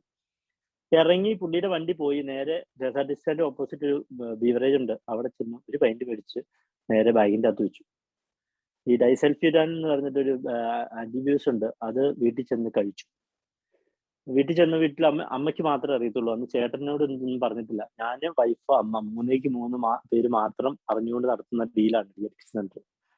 അപ്പൊ പോയി അമ്മ ഓർത്ത് രക്ഷപ്പെട്ടു. എന്റെ മോൻ നന്നായി എന്നൊക്കെ ഓർത്ത് അമ്മ ഭയങ്കര കാര്യമായിട്ട് ചോറ് വെള്ളത്തിൽ തന്ന എന്നും വെള്ളം കുടിക്കുന്ന, രാത്രി വെള്ളം കുടിക്കുന്ന സ്വഭാവം ഉണ്ടല്ലോ. ഈ കള്ളു കുടിച്ച് കഴിഞ്ഞിട്ട് എഴുന്നേക്കാൻ പറ്റിയത് രാവിലെ വെള്ളം കുടിക്കുന്ന സ്വഭാവം ഉണ്ട്. അങ്ങനെ വെള്ളം കുടിക്കാനായിട്ട് എടുത്തു വെച്ച് ഞാൻ ഡൈസൾഫ്യൂരാൻ കഴിച്ചു. കുറച്ചു നേരം കഴിഞ്ഞപ്പോൾ എന്റെ കിരികിരിപ്പ് തുടങ്ങി. കുപ്പിയിൽ നിന്ന് പൊട്ടിച്ച് ഞാൻ അടിച്ച് താഴെ വീണ്ടും മൂത്രമൊഴിക്കാനായിട്ട് പോയി. അവിടെ ദേ കിടക്കുന്നു, വലിച്ചടിച്ച പോലെ താഴെ വീണു. പക്ഷെ ഇച്ചേരം കഴിഞ്ഞപ്പോൾ എനിക്ക് ബോധം വന്നു. ഞാൻ കയറി വന്ന് കിടന്നുവെങ്കിലും എന്നിലെ മദ്യാസക്തൻ ആ കുപ്പി തീർക്കാതെ എന്നെ ഉറങ്ങാൻ സമ്മതിച്ചില്ല. അപ്പോൾ രാവിലെ ഒത്തിരി താമസിച്ചൊക്കെയാണ് അത് ഡൈസൾഫ്യൂരാൻ പ്ലസ് ഒരു കുപ്പിയും കൂടെ അല്ലേ അകത്ത് കയറിയിരിക്കുന്നത്. താമസിച്ച് എഴുന്നേറ്റപ്പോൾ അമ്മയൊക്കെ ഓർത്തു മരുന്നിന് ഭയങ്കര എഫക്റ്റ് ആതെ മോനെ എന്ന് ചോദിച്ചു. ഞാൻ പറഞ്ഞു അതെ ഭയങ്കര എഫക്റ്റാന്ന് പറഞ്ഞു.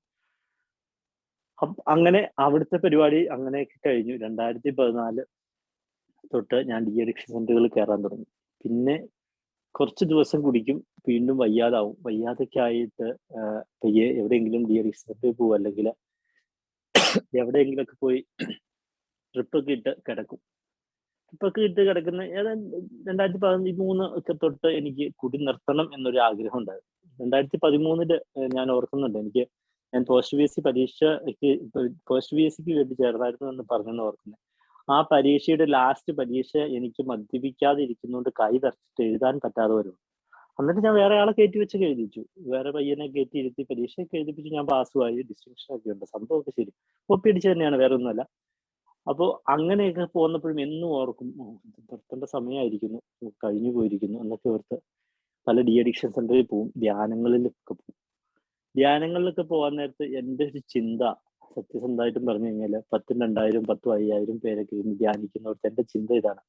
ഈ ധ്യാനിപ്പിക്കുന്ന അച്ഛൻ വിളിച്ചു പറയണം രതീഷ് ജോൺ കള്ളുകൂടി നിർത്തി. ഇപ്പൊ വിളിച്ചു പറയും അതോടുകൂടി കുടി നിൽക്കും. ഉള്ളിൻ്റെ ഉള്ളിൽ ഭയങ്കര ആഗ്രഹമായിരുന്നു നിർത്തണം എന്നുള്ളത്. അച്ഛൻ വിളിച്ചു പറഞ്ഞാൽ നിന്നു എന്നുള്ള ചിന്തയായിരുന്നു എനിക്ക്. പേര് മാത്രം പറയുന്നത്. അപ്പൊ വേറെ കുടിയന്മാരെ കുടി മാറി എന്നൊക്കെ പറയുമ്പോൾ ആ കൂട്ടത്തിൽ ഞാൻ എഴുന്നേറ്റ് നിന്ന് കൈയൊക്കെ അടിച്ചു ഭയങ്കര പരിപാടിയൊക്കെ. അങ്ങനെയൊക്കെ ഒത്തിരി കാണിച്ചു. എന്നിട്ട് വീണ്ടും തിരിച്ചു വരും. 2 ആഴ്ച കഴിയും. 2 ആഴ്ച കൂടുതലൊന്നും പിടിച്ചു നിൽക്കാൻ പറ്റാറില്ല. നേരെ വീണ്ടും പോയി കുടിക്കും. വയ്യാതെ വരും. വയ്യാതായി കഴിയുമ്പോൾ 2014 തൊട്ട് പോകാൻ തുടങ്ങി. എനിക്ക് 2016 ഞാൻ വീണ്ടും AAയുമായിട്ട് ബന്ധപ്പെട്ട ഒരു ഡീഅഡിക്ഷൻ സെന്ററിൽ 30 ദിവസത്തെ ചികിത്സയ്ക്ക് വേണ്ടി ചെന്നുപെടുകയാണ്. ആ ചെന്നുപെടുന്ന ഒരവസ്ഥ എൻ്റെ എന്ന് പറഞ്ഞു കഴിഞ്ഞാൽ വളരെ ദയനീയമായിരുന്നു. വളരെ എന്ന് പറഞ്ഞു കഴിഞ്ഞാൽ 15 ദിവസം ഞാൻ അന്നേരം വീണ്ടും ഡൽഹിയിലാണ് ജോലി ചെയ്യുന്നത്. ഡൽഹിയിൽ ജോലി ചെയ്യുന്നിട്ട് അന്നേരം എൻ്റെ ചിന്ത ഇതാണ്, 15 ദിവസം ആനുവൽ ലീവ് എടുക്കുന്നു. അതോടുകൂടി കുടിച്ചിട്ട് കുടി നിർത്തുന്നു. കാരണം എൻ്റെ ഭാര്യ കരിയാണ്, എനിക്കൊരു കുഞ്ഞുണ്ടാവാൻ പോവാണ്. ആ കുഞ്ഞിന് പേര് വരെ ഇട്ട് കഴിഞ്ഞിരിക്കുന്നു. ഫിയോണ എന്നാണ് പേര്. അതുവരെ ഇട്ട് കഴിഞ്ഞിരിക്കുന്നു. സൗദിയിലായിരുന്നുകൊണ്ട് നമുക്ക് എന്താണ് ജെൻഡർ എന്താണെന്ന് അറിയാലോ. അവിടെ വെച്ച് സ്കാൻ ചെയ്യുമ്പോൾ ആണാണോ പെണ്ണാണോ എന്ന് പറയും.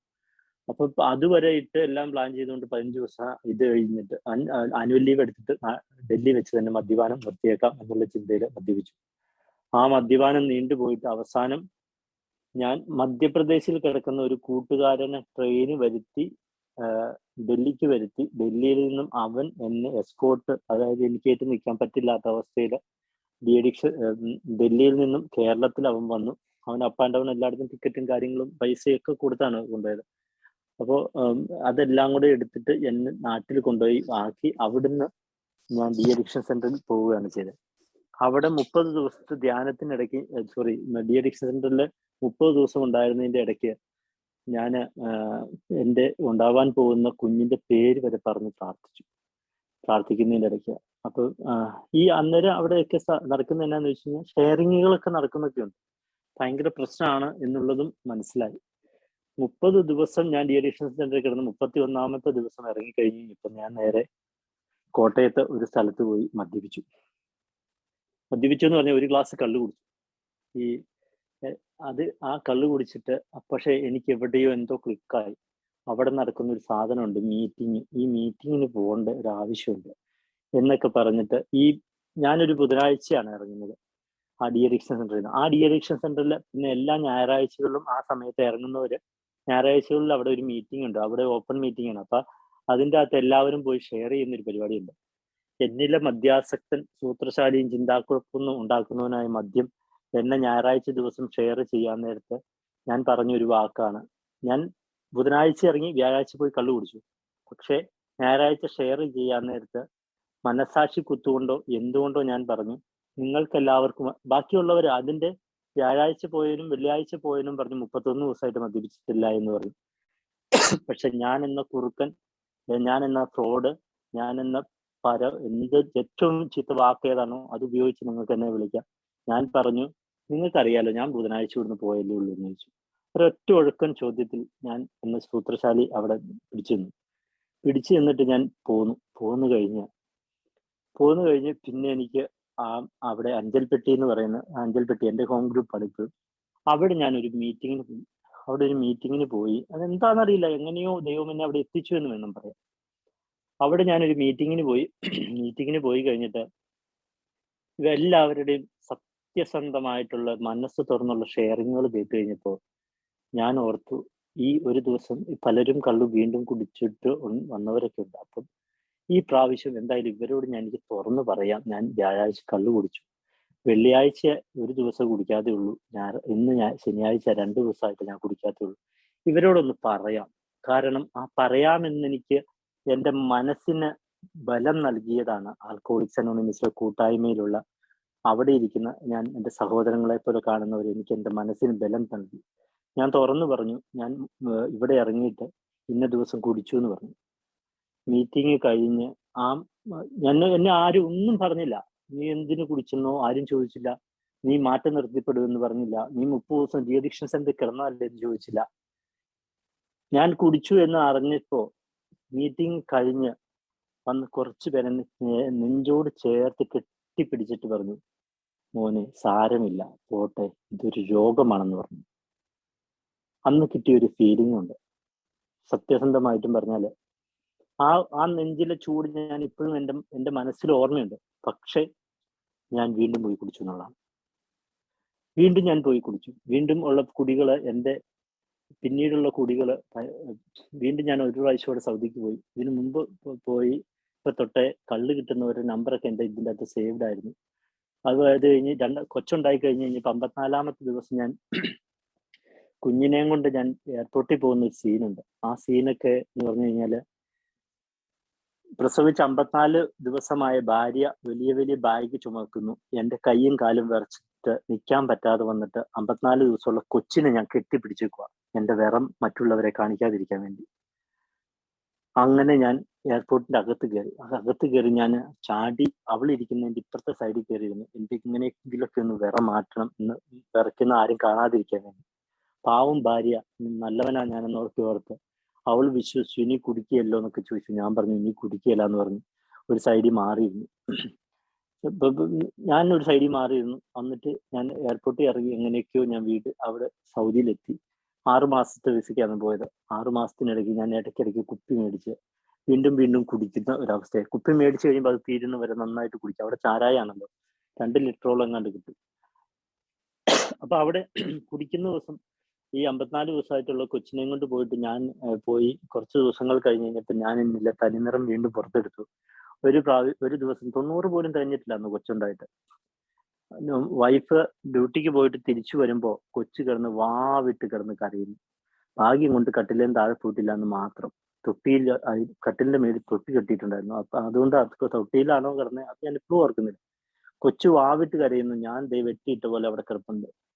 ഇവള് വന്ന് ഡോറ് തുറന്ന് നോക്കും. ഇപ്പൊ അവിടെയൊക്കെ എല്ലാവരും സ്വന്തമായിട്ട് കീ കയ്യെ കൊണ്ടിറക്കുമല്ലോ. അപ്പൊ തുറന്നു നോക്കുമ്പോൾ ദേ കിടക്കുന്നു, ഞാൻ വെട്ടിയിട്ട് പോലെ കൊച്ചു വിട്ട് കരയുന്നു. ഞാൻ എപ്പോ ഓഫായി പോയതാണെന്ന് ഒന്നും അറിയില്ല.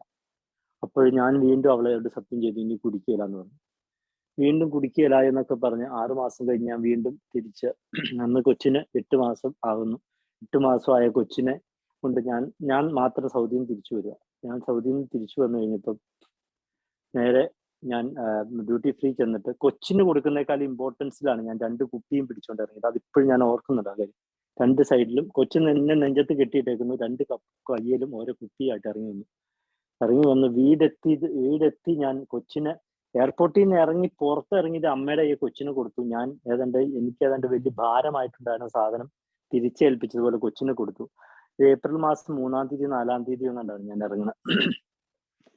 ആ ഏപ്രിൽ മാസം അന്ന് ആ മേടിച്ച കുപ്പിയെന്ന് തൊട്ട് കുടിക്കാൻ തുടങ്ങിയിട്ട് എനിക്ക് ആകെ ഓർമ്മയുള്ള ദിവസങ്ങൾ ആ വർഷം തന്നെ ഒക്ടോബർ മാസം 14-ാം തീയതിക്കുള്ളിൽ April, May, June, July, August, September, October 6 മാസം കൂട്ടിയാൽ 6 മാസത്തിനിടയ്ക്ക് എനിക്ക് ഓർമ്മയുള്ള ദിവസങ്ങൾ തീരെ കുറവായിരുന്നു. അത്രയ്ക്ക് ഞാൻ അടിയെ പോയി. കുടിയായിട്ട് പോയിട്ട് ഞാൻ അവസാനം ഇത്രയും നാളും ഡി അഡിക്ഷൻ സെന്ററുകൾ, ധ്യാനങ്ങളിലൊക്കെ ഞാൻ തന്നെ പോയിക്കൊണ്ടിരുന്ന അവസ്ഥ കണ്ട് ഈ കൊച്ചു ഭാര്യയും ഉള്ള എന്നെ വീട്ടുകാർ തന്നെ അവസാനം കെട്ടിയില്ല, പക്ഷെ നിനക്ക് ഈ വീട്ടിൽ നിൽക്കണമെങ്കിൽ ഡി അഡിക്ഷൻ സെന്ററിൽ പോയേ പറ്റുള്ളൂ എന്ന് പറഞ്ഞു. വീണ്ടും ദൈവം അനുഗ്രഹിച്ച് ആ 30 ദിവസം ആദ്യമേ ഏടെ മീറ്റിങ്ങുകളുള്ള ആ ഡി അഡിക്ഷൻ സെന്ററിൽ തന്നെ പോകാനായിട്ട് ദൈവം എനിക്ക് സാഹചര്യം ഒരുക്കി തന്നു. അവിടെ ചെന്ന് കഴിഞ്ഞപ്പം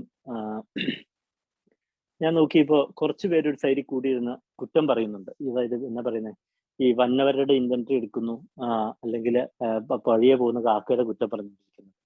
കുറച്ചുപേര് അതിൽ എന്തൊക്കെയോ ആയിട്ട് നടക്കുന്നുണ്ട്. അപ്പൊ ഞാൻ നോക്കിയപ്പോ ഒരു പുള്ളി മാത്രം ഈ ബുക്ക് വായിക്കുന്നുണ്ട്. അപ്പൊ ഞാൻ 2-ാമത്തെ പ്രാവശ്യം ചെന്ന ആളാന്ന് പറഞ്ഞതോടുകൂടി ഈ കുറ്റം പറയാൻ കിട്ടിയവർക്ക് ഒരു ഇര കിട്ടിയതുപോലെ അപ്പൊ അവന്മാര് നന്ന അടിപൊളിയായിട്ട് അങ്ങ് ആഘോഷിച്ചു, കാര്യങ്ങളൊക്കെ പറഞ്ഞ് ഇങ്ങനെ കൊഴിപ്പിച്ച് നടന്നു.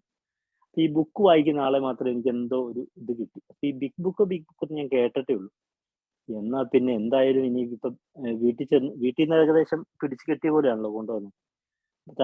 അതിനേക്കാളും ഏറ്റവും കൂടുതൽ വലുതായിട്ടുള്ളത് ഭാര്യയോട് എന്റെ വീട്ടുകാർ പറഞ്ഞിരുന്നു, ഇനി ഒരു രൂപ ഇവന്റെ അക്കൗണ്ടിൽ ഇട്ടു കഴിഞ്ഞാല് പിന്നെ മോളെ ഇവിടെ വീട്ടിലേക്ക് പിന്നെ കയറ്റിയല്ല, വരുവാണെങ്കിൽ പുറത്തു വല്ലയിടത്തും വീടെടുത്ത് താമസിച്ചോണം, ജോലി നിർത്തി പോരുന്നതായിരിക്കും ഏറ്റവും നല്ലത്. ഇവനെ പോറ്റാൻ ഞങ്ങളെ കൊണ്ട് പറ്റത്തില്ല. കൊച്ചിനെ ഇനി നീ പൈസ ഇവന്റെ അക്കൗണ്ടിൽ പൈസ ഇട്ടാല് കൊച്ചിന് വരുമ്പോ ഞങ്ങൾ തന്നേക്കാം, ഇവനെ ഞങ്ങൾ കയറ്റിയല്ല എന്നൊക്കെ പറഞ്ഞു. അങ്ങനെയൊക്കെ ഏതാണ്ടൊക്കെ ഒത്തിരി ഇതായി. ഇപ്പൊ ഞാൻ നോക്കിയപ്പോ പൈസയ്ക്ക് ഒരു വരുമാനം ഇല്ല, ഒരു മാർഗവും ഇല്ലാത്തതുകൊണ്ട് ഡി അഡിക്ഷൻ സെന്ററിൽ പോയതാണ് ഞാൻ. അല്ലാതെ എനിക്ക് അന്ന് ലാസ്റ്റ് പോകുമ്പോൾ എനിക്ക് കൂടി നടത്തുന്ന ഒരു ആഗ്രഹവും ഉണ്ടായിരുന്നു. അവിടെ ചെന്ന് ഈ ഇങ്ങനത്തെ ഒരു ഇത് കണ്ടു കഴിഞ്ഞപ്പോ ഈ ഒരു പുസ്തകം വായിക്കുന്ന ആളുടെ കൂടെ എന്നാലും ഒരു പണി ചെയ്തേക്കാം, ഒന്ന് പുസ്തകം വായിച്ചേക്കാം എന്നോർത്തു. പുസ്തകം വായിക്കാനായിട്ട് തോന്നി കഴിഞ്ഞപ്പോ വേറെ ഈ കഥകളോ ഒന്നും കിട്ടുന്നില്ല. എന്നാ പിന്നെ ഇത് തന്നെ ആയിക്കോട്ടെ എന്നുള്ള രീതിയിൽ ആൽക്കഹോളിക്സ് അനോണിമസിന്റെ ബിഗ് ബുക്ക് എടുത്ത് എങ്ങനെയൊക്കെയോ ഒന്ന് വായിക്കാൻ തുടങ്ങി. വായിച്ചിട്ടൊന്നും പിടുത്തം കിട്ടും. ആദ്യമേ ഒന്ന് ഇങ്ങനെ പൂസിന്റെയും ഇതൊക്കെ ഒന്ന് ഇറങ്ങി വരുന്നേ ഉണ്ടായിരുന്നുള്ളൂ. ആദ്യമൊന്നും വായിച്ചിട്ട് പിടുത്തം കിട്ടിയില്ല. പിന്നെ ഇച്ചിരി കഴിഞ്ഞ് കഴിഞ്ഞപ്പം എന്റെ ജീവിതവുമായിട്ട് ഏറ്റവും കൂടുതൽ സാമ്യമുള്ള ഒരു ബുക്ക് വായിക്കുന്ന പോലെ എനിക്ക് എന്തോ ഒരു ഫീലിങ്സ് ഉണ്ടായി.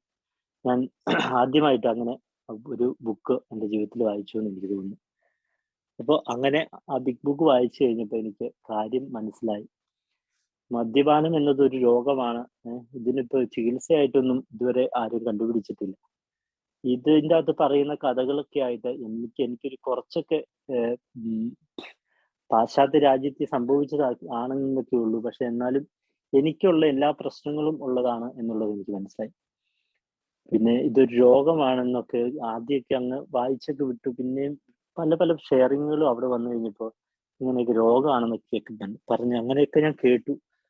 അപ്പോൾ ഇത് ഇറങ്ങി കഴിഞ്ഞപ്പോൾ പൈസ ഇല്ല എന്നുള്ള ഒരു ഇതും കൂടി ഉള്ളത് കൊണ്ട് എന്നെ നേരെ ബോംബെക്ക് പോർട്ട് ചെയ്യാനായിട്ട് വീട്ടുകാർ തീരുമാനിച്ചിരുന്നു. അപ്പൊ ഈ ഡി അഡിക്ഷൻ സെന്ററിൽ നിന്ന് ഇറങ്ങിയ ഉടനെ തന്നെ ബോംബെക്ക് പോകണം എന്നാണ് വീട്ടുകാരുടെ ഓർഡർ. അപ്പൊ ഞാൻ നേരെ ഡി അഡിക്ഷൻ സെന്ററിൽ നിന്ന് ഇറങ്ങി. പക്ഷെ ഇറങ്ങുന്നതിന് തൊട്ട് മുന്നേ ഞാൻ ആദ്യമേ പറഞ്ഞ ഒരു കൗൺസിലർ ആയിട്ട് ഒന്ന് സംസാരിക്കാനായിട്ട് ഇടവന്നു. ഇടവന്നെന്ന് പറഞ്ഞാൽ ശരിക്കും ഞാൻ ആ ആളോട് തുറന്നു പറയാനുള്ള കാരണം ചിലവരൊക്കെ കയറി കഴിഞ്ഞിട്ട് അവർ കരഞ്ഞോണ്ടൊക്കെ ഇറങ്ങി വരുന്നു. ഇവന്മാരെന്നടാ ഈ പറഞ്ഞിട്ട് കരയുന്ന ഈ പുള്ളിയോടെന്നൊക്കെ ഞാനിങ്ങനെ ഓർത്തു. ഒരു പുള്ളി നോക്കി കഴിഞ്ഞപ്പോ ഒത്തിരി നേരം എടുത്തു. അപ്പൊ ഞാൻ ആദ്യം എന്റെ മനസ്സിൽ തോന്നി ഈ പുള്ളിയുടെ കിച്ചണിൽ ഇരുന്ന് വർത്താനം പറയണം. എന്നിട്ട് തന്നെ ഇറങ്ങിപ്പോയിരുന്നുള്ളൂ എന്നുള്ള ചിന്തയിലാണ് ഞാൻ തുടങ്ങിയത്. പക്ഷെ ഇച്ചിരി കഴിഞ്ഞപ്പോ ആള് ഇത് സംസാരിച്ച് എന്റെ മനസ്സിൽ ഒത്തിരി ഒത്തിരി ഏതാണ്ടൊക്കെ ഒത്തിരി കിടന്നതൊക്കെ ഞാനൊന്ന് ഇറക്കി വെച്ചതുപോലെ എനിക്ക് തോന്നി. ഇച്ചിരി മനസ്സിന് ഫ്രീഡം കിട്ടി. അവിടെ ഒരു നല്ലൊരു തുറന്നുള്ള സംസാരമാണ് നടന്നത്. അപ്പൊ ആ കൗൺസിലർ എന്നോട് പറഞ്ഞു, ആൽക്കഹോളിക്സ് അനോണിമസ് എന്ന കൂട്ടായ്മയിലും നടക്കുന്നതും തുറന്നുള്ള പറച്ചിലും സുഖപ്രാപ്തിയുമാണ് നടക്കുന്നത്. ഇതൊരു രോഗമാണെന്ന് മനസ്സിലാക്കേണ്ടിയിരിക്കുന്നു. കാരണം നീ ഒരു നേഴ്സല്ലേ, ഇങ്ങനെ നമ്മുടെ ഡോപ്പാമിൻ അങ്ങനെയുള്ള ഏതാണ്ടൊക്കെ പറഞ്ഞു. പക്ഷെ എനിക്കൊന്നും മനസ്സിലായില്ല, അത് വേറെ കാര്യം. കുറെ കാര്യങ്ങളൊക്കെ പറഞ്ഞ് അങ്ങനെയാണ് ഇങ്ങനെ പ്രവർത്തനങ്ങൾ നടക്കുമ്പോൾ ഇങ്ങനെയൊക്കെയാണെന്ന് പറഞ്ഞു. ആ പറഞ്ഞ ഒന്നും ഞാൻ കറക്റ്റ് ആയിട്ട് ഓർക്കുന്നില്ല. പക്ഷെ എനിക്ക് മനസ്സിലായി ഇത് രോഗമാണെന്ന് പലയിടത്ത് വായിക്കുകയും ചെയ്തു. അപ്പൊ ഇത് സംഭവം ശരിയാ, രോഗം തന്നെയാണെന്നുള്ളത് ഞാൻ ഏകദേശം ഒരു ഇച്ചിരിയൊക്കെ ഒരു 100-ൽ ഒരു 10% വിശ്വസിക്കേണ്ടി വന്നു എനിക്ക്. കാരണം ബുക്ക് വായിക്കേണ്ടി വന്നല്ലോ, വായിച്ചത് കൊണ്ടും. ഞാൻ ബോംബെയിലെത്തി. ബോംബെയിൽ ഇവിടുന്ന് തന്നെ 4 ദിവസം കഴിഞ്ഞിട്ട് ഞാൻ നേരെ ബോംബെക്ക് പോയി. ബോംബെക്ക് പോകാൻ നേരത്ത് അവിടെ അത് നടത്തിക്കൊണ്ടിരുന്ന ഡയറക്ടർ ഉണ്ട്. ഡയറക്ടർ എന്നോട് പറഞ്ഞു, നിനക്ക് അവിടെ ചെന്നാലും മീറ്റിങ്ങുകൾ കൂടിയേ പറ്റുള്ളൂ. നിനക്ക് ഞാനൊരു നമ്പർ തരാം. നീ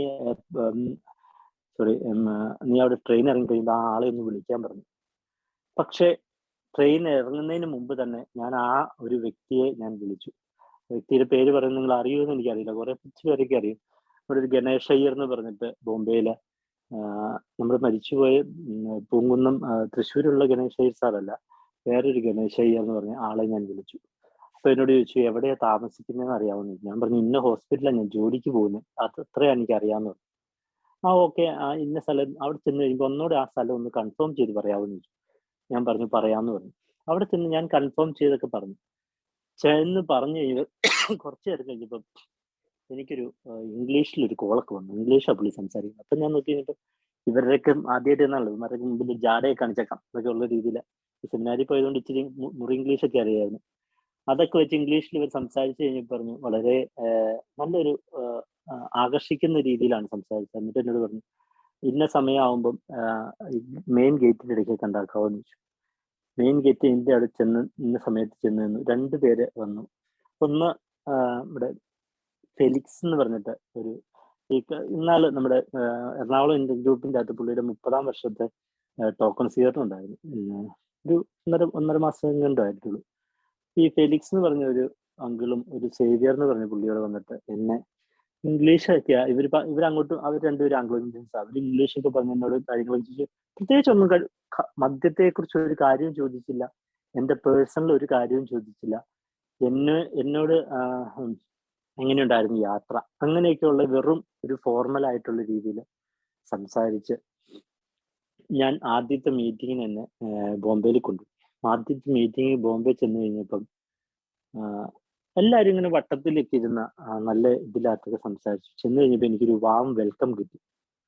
ജീവിതത്തില് ഏറ്റവും കൂടുതൽ എന്നെ തള്ളി പറഞ്ഞുകൊണ്ടിരുന്നവർക്ക് നിന്ന്, എന്നെ ഒട്ടും അറിയില്ലാത്ത മനുഷ്യരിൽ നിന്ന് എനിക്കൊരു വാം വെൽക്കം കിട്ടിയപ്പോൾ ഞാൻ ഓർത്തു, ഇതിപ്പോ സംഭവം നല്ലതാ എന്നുള്ള രീതിയിൽ. ഒരിക്കലും വീണ്ടും കുടിക്കരുതെന്നുള്ള ആഗ്രഹത്തോടു കൂടിയൊന്നുമല്ല. പക്ഷെ ഇവരെല്ലാവരും ചെന്ന് കഴിഞ്ഞപ്പോൾ നല്ല സ്നേഹത്തോട് ഒരു ഒരു ഒരു തരിമ്പ് പോലും കള്ളത്തരമോ അല്ലെങ്കിൽ എന്തെങ്കിലും നേടണമെന്നോ ഒരു ആഗ്രഹമോ അല്ലെങ്കിൽ എന്നിൽ നിന്ന് ഒന്നും പ്രതീക്ഷിക്കാതെ എന്നെ സ്നേഹത്തോടു കൂടി അവിടെയും എനിക്ക് നല്ല കെട്ടിപ്പിടുത്തം കിട്ടി. നല്ല നെഞ്ചോട് ചേർത്ത് കെട്ടിപ്പിടിച്ച് അവര് എല്ലാവരും വെൽക്കം ചെയ്തു. മീറ്റിംഗ് കഴിഞ്ഞുള്ള ഒരു കെട്ടിപ്പിടുത്തമുണ്ട്. ആ കെട്ടിപ്പിടുത്തം എനിക്ക് ഭയങ്കര വലിയ ഇഷ്ടമാണ്. ആ കെട്ടിപ്പിടുത്തത്തോടു കൂടി അവര് ആയിട്ട് കുറച്ചൊക്കെ വർത്താനമൊക്കെ പറഞ്ഞു. പിന്നെ അത് കഴിഞ്ഞപ്പോൾ എനിക്ക് ഭയങ്കര പോസിറ്റീവ് എനർജി കിട്ടി.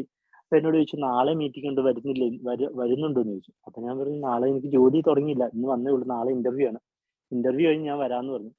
പിറ്റേ ദിവസവും ഞാൻ മീറ്റിങ്ങിന് പോയി. അപ്പൊ ഒത്തിരി ആളുകളൊക്കെ ആയിട്ട് സംസാരിച്ചു.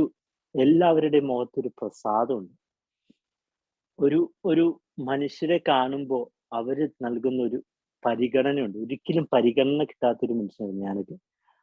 ഈ ഞാൻ കേരളത്തിൽ കിടക്കുന്ന ആ കൂട്ടത്തിൽ ഒറ്റ മലയാളികൾ പോലും ഇല്ലാതെ ഇരുന്നിട്ടും അവരെന്നെ ചേർത്ത് കെട്ടിപ്പിടിച്ചു.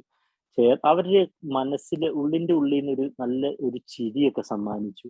ഒരു ഷെയ്ക്ക് ഹാൻഡ് ഒക്കെ തന്ന് അവരെന്നെ ചേർത്ത് വെച്ചു. അപ്പൊ ഞാൻ നോക്കി മീറ്റിംഗ് ഒക്കെ പോയി 2-3 പേരോടൊക്കെ സംസാരിച്ചു. അപ്പൊ അത്രയും നാളും ആ കുടിച്ചുകൊണ്ടിരുന്ന എന്റെ വീട്ടിലല്ല തറവാട്ടിലൊക്കെ ചെന്ന് കഴിയുമ്പോൾ എന്നോട് പറയുന്ന വാക്കുകളുണ്ടായിരുന്നു. നിന്റെ മുഖത്തേക്ക് നോക്കുന്നതും ചെകുത്താന്റെ മുഖത്തേക്ക് നോക്കുന്നതും തമ്മിൽ ഒരു വ്യത്യാസവും ഇല്ല എന്ന് പറഞ്ഞു കൊടുത്ത് ആദ്യം ഒരു പരിചയമില്ലാത്ത ഒരു you are A good man എന്നുള്ള ഒരു വാക്കൊക്കെ പറഞ്ഞു കേട്ടപ്പോ ഭയങ്കര സന്തോഷമായി. അങ്ങോട്ട് ആകർഷിക്കപ്പെട്ടു ഞാൻ. ഒരിക്കലും ഒരിക്കലും കുടിക്കില്ല എന്നൊരു ചിന്തയൊന്നും ആയിട്ടൊന്നുമല്ല ഞാൻ വീണ്ടും മീറ്റിങ്ങുകൾ പോയത്. പക്ഷെ മീറ്റിങ്ങിൽ പോയിക്കൊണ്ടിരുന്നു കഴിഞ്ഞപ്പം എനിക്ക് കുറച്ച് എന്തൊക്കെയൊക്കെ കിട്ടുന്നുണ്ടായിരുന്നു. എന്തൊക്കെയോ കിട്ടുന്നതെന്ന് പറഞ്ഞാൽ ഏറ്റവും വലുത് എനിക്ക് കിട്ടിക്കൊണ്ടിരുന്നത് ഒരു പോസിറ്റീവ് എനർജിയാണ്.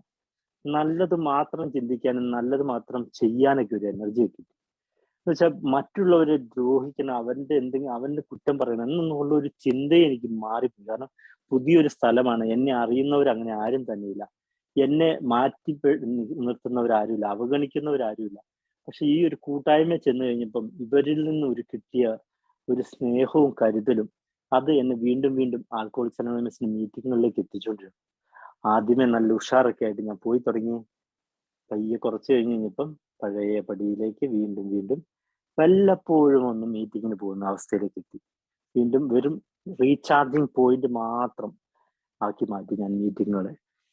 അതായത് ആദ്യ സമയത്ത് കുറച്ച് കഴിയുമ്പോൾ സ്വപ്നം കാണും, കള്ളു കുടിച്ചു എന്നൊക്കെ പറഞ്ഞ് സ്വപ്നം കാണും. അപ്പൊ അന്ന് പിറ്റേ ദിവസം രാവിലെ സ്വപ്നം കണ്ട് എഴുന്നേറ്റ് കഴിയുമ്പോൾ രാവിലെ ഞാൻ അന്വേഷിക്കുക എവിടെ മീറ്റിംഗ് ഉള്ളതെന്ന്. ബോംബെയിൽ ഇഷ്ടം പോലെ പെട്ടപ്പെട്ടെന്നും പറഞ്ഞ് മീറ്റിംഗ് ഉണ്ട്. എവിടെയെങ്കിലും പോകും, ചാർജ് ചെയ്യും, നേരെ തിരിച്ചു വരും. വീണ്ടും നല്ല ചിന്തകൾ നല്ല കാര്യങ്ങളൊക്കെ ആയിട്ട് നടക്കും. പിന്നെ മീറ്റിങ്ങിന് പോയില്ല. ഒരാഴ്ച കഴിയുമ്പോൾ വീണ്ടും ഒരു കിരികിരിപ്പ് തുടങ്ങും, വീണ്ടും മീറ്റിങ്ങിന് പോകും. പക്ഷെ കുടിച്ചിട്ടില്ലായിരുന്നു ഞാൻ. കുടിച്ചില്ലെങ്കിലും മീറ്റിങ്ങിന് ചെല്ലുമ്പോൾ എന്തൊക്കെയോ കിട്ടുന്നുണ്ടെന്നൊക്കെ ഒരു ചിന്താഗതി, ഒരു പിടിച്ചു നിൽക്കാനുള്ള ശക്തി കിട്ടിക്കൊണ്ടിരുന്നു. അങ്ങനെ ഒരു വർഷമായപ്പോഴത്തേനും ഞാൻ 100 ദിവസമൊക്കെ കള്ളു കുടിക്കാതിരുന്നു. ഇവരെന്നോട് പറയാറുണ്ടായിരുന്നു സെലിബ്രേറ്റ് യുവർ സോബ്രൈറ്റി എന്ന് പറയാറുണ്ടായിരുന്നു.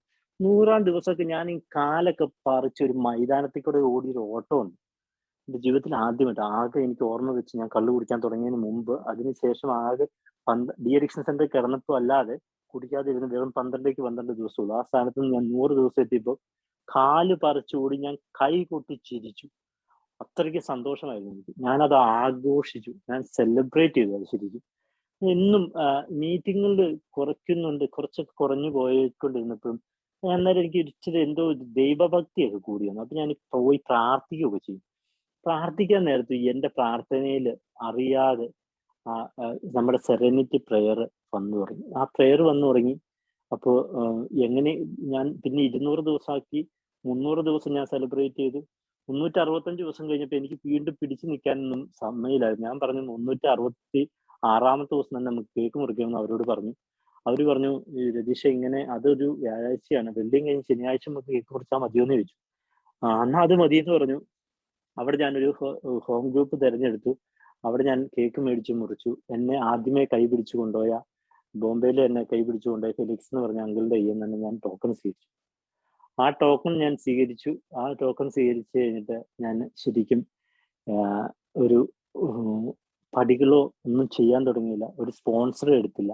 ഇതൊക്കെ എനിക്ക് അന്നേരം ഇങ്ങനെ ഒരു മനസ്സിൽ ചിന്തയുണ്ട്. അപ്പോ ഞാൻ എന്റെ മനസ്സിലൊരു സ്ഥാനം കൊടുത്തിരുന്ന ആളാണ് ഈ ഫെലിക്സ് പറഞ്ഞു, നിനക്ക് മലയാളത്തിൽ വായിക്കുന്നതിന് കുഴപ്പമില്ലല്ലോ എന്ന് ചോദിച്ചു. അപ്പൊ അത് കുഴപ്പമില്ല, എന്നാൽ നിനക്ക് ഒരാളെ ഞാൻ മുട്ടിച്ചു തരാം, നീ മലയാളത്തിൽ വായിക്കുക, പുള്ളിയായിട്ട് കുറച്ച് മലയാളമൊക്കെ അറിയാമെന്ന് പറഞ്ഞു. പേര് പ്രയാണെന്നായിരുന്നു. അപ്പൊ ഞാൻ പിന്നെ ചെയ്ത കാര്യമാണ് അതായത്, ഇപ്പം ഞാൻ മലയാളത്തില് ബിഗ് ബുക്കും വായിക്കും, 12 ഞാൻ മലയാളത്തിൽ വായിക്കും, പുള്ളി എന്നെ ഇംഗ്ലീഷിൽ ഫോളോ ചെയ്യും. അപ്പോ ഫോളോ ചെയ്തോണ്ടിരുന്ന ഒരു പ്രാവശ്യം പുള്ളി ചോദിച്ചൊരു വാക്കുണ്ട്, ചോദിച്ചൊരു ചോദ്യം, മലയാളത്തിലും വലിയ ഗ്രാഹ്യമൊന്നും ഇല്ലാലേ എന്ന് ചോദിച്ചു. എന്റെ ഈ വായന തട്ടി തടഞ്ഞുള്ള വായന കേട്ടിട്ടാണ് ആള് ചോദിച്ചത്.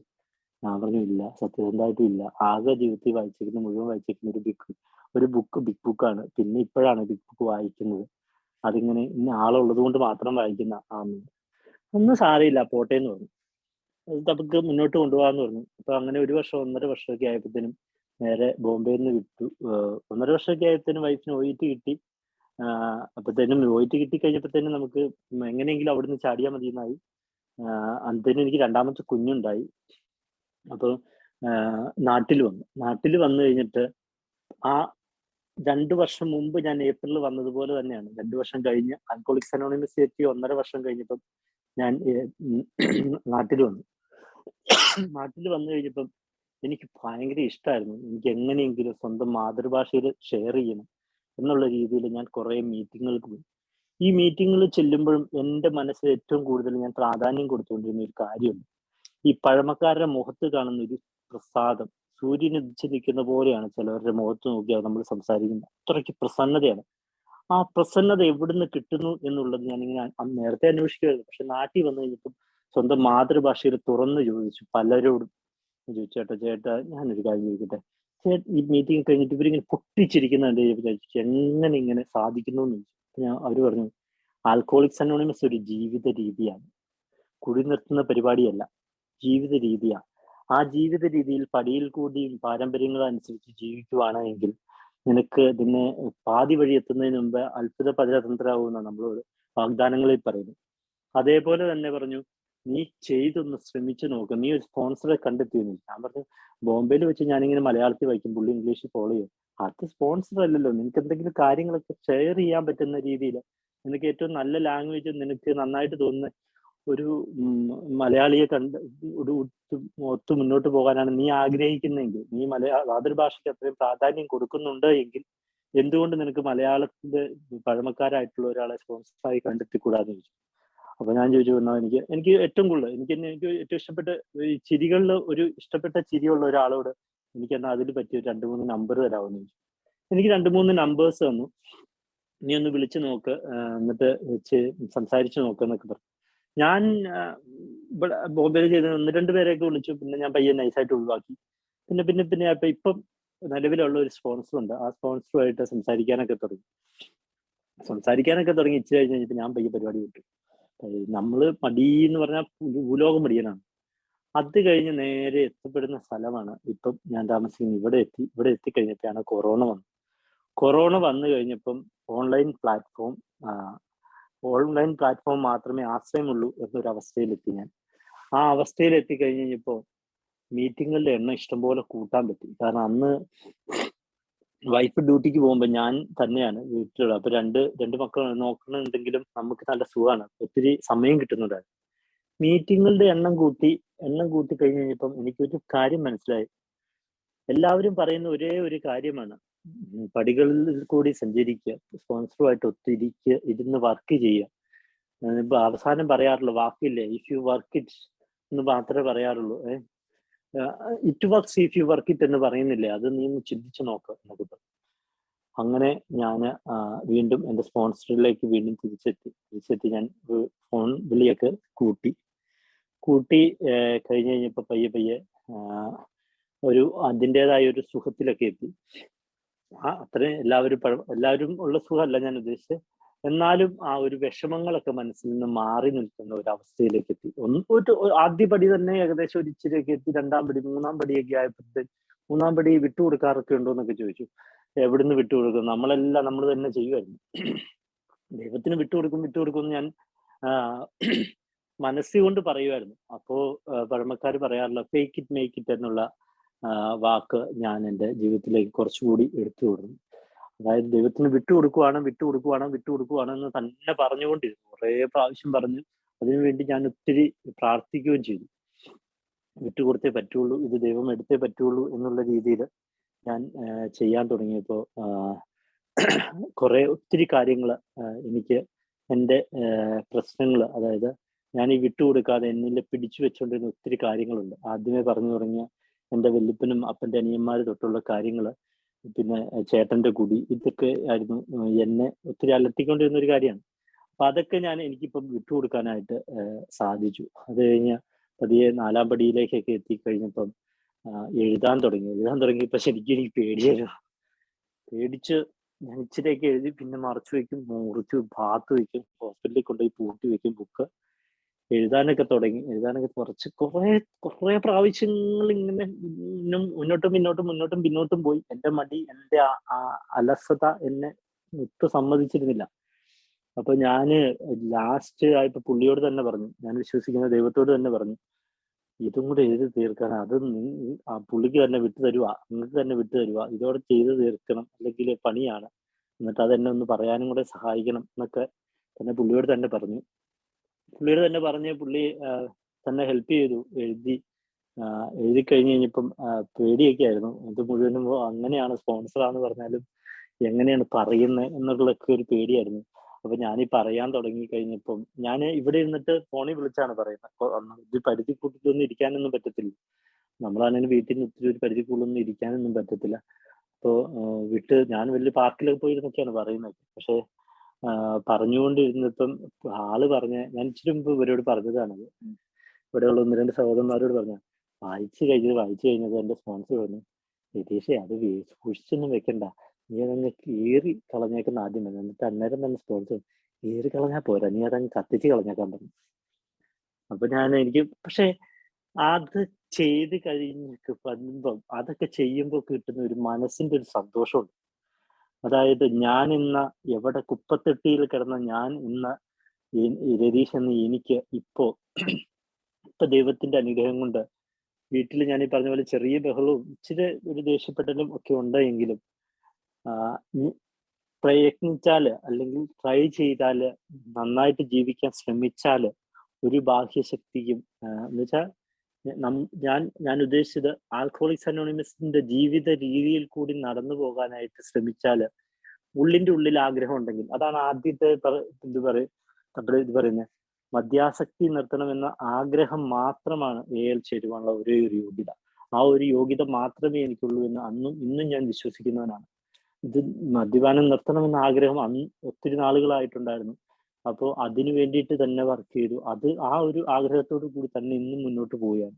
മുന്നോട്ട് പോകുന്നതിൻ്റെ ഇത് ആദ്യമൊക്കെ എൻ്റെ മനസ്സിൽ ഒത്തിരി മീറ്റിങ്ങുകളൊക്കെ കൂടിക്കൊണ്ടിരുന്നത് ഇപ്പം എൻ്റെ ഒത്തിരി എനിക്ക് പിന്നെ ആയപ്പോൾ ആൽക്കഹോളിക്സ് അനോണിമസിൽ എത്തി കുറച്ച് നാൾ കഴിഞ്ഞപ്പോൾ എനിക്ക് വേറെ ലൗകിക ഭൗതിക സുഖങ്ങളോടൊക്കെയുള്ള ഒരു വലിയ ഒരു ആക്രാന്തമൊന്നും ഇല്ല. എന്തായി പറയും, എൻ്റെ പിന്നെ ഒരു വലിയൊരു ആഗ്രഹമായിരുന്നു എൻ്റെ വൈഫ് എങ്ങനെയെങ്കിലും അല്ലനോണിൽ കയറണം, എൻ്റെ മക്കളെ അല്ലറ്റീൻസ് ആക്കി വളർത്തണം എന്നുള്ളതൊക്കെയായിരുന്നു എൻ്റെ ഏറ്റവും വലിയൊരു ആഗ്രഹം.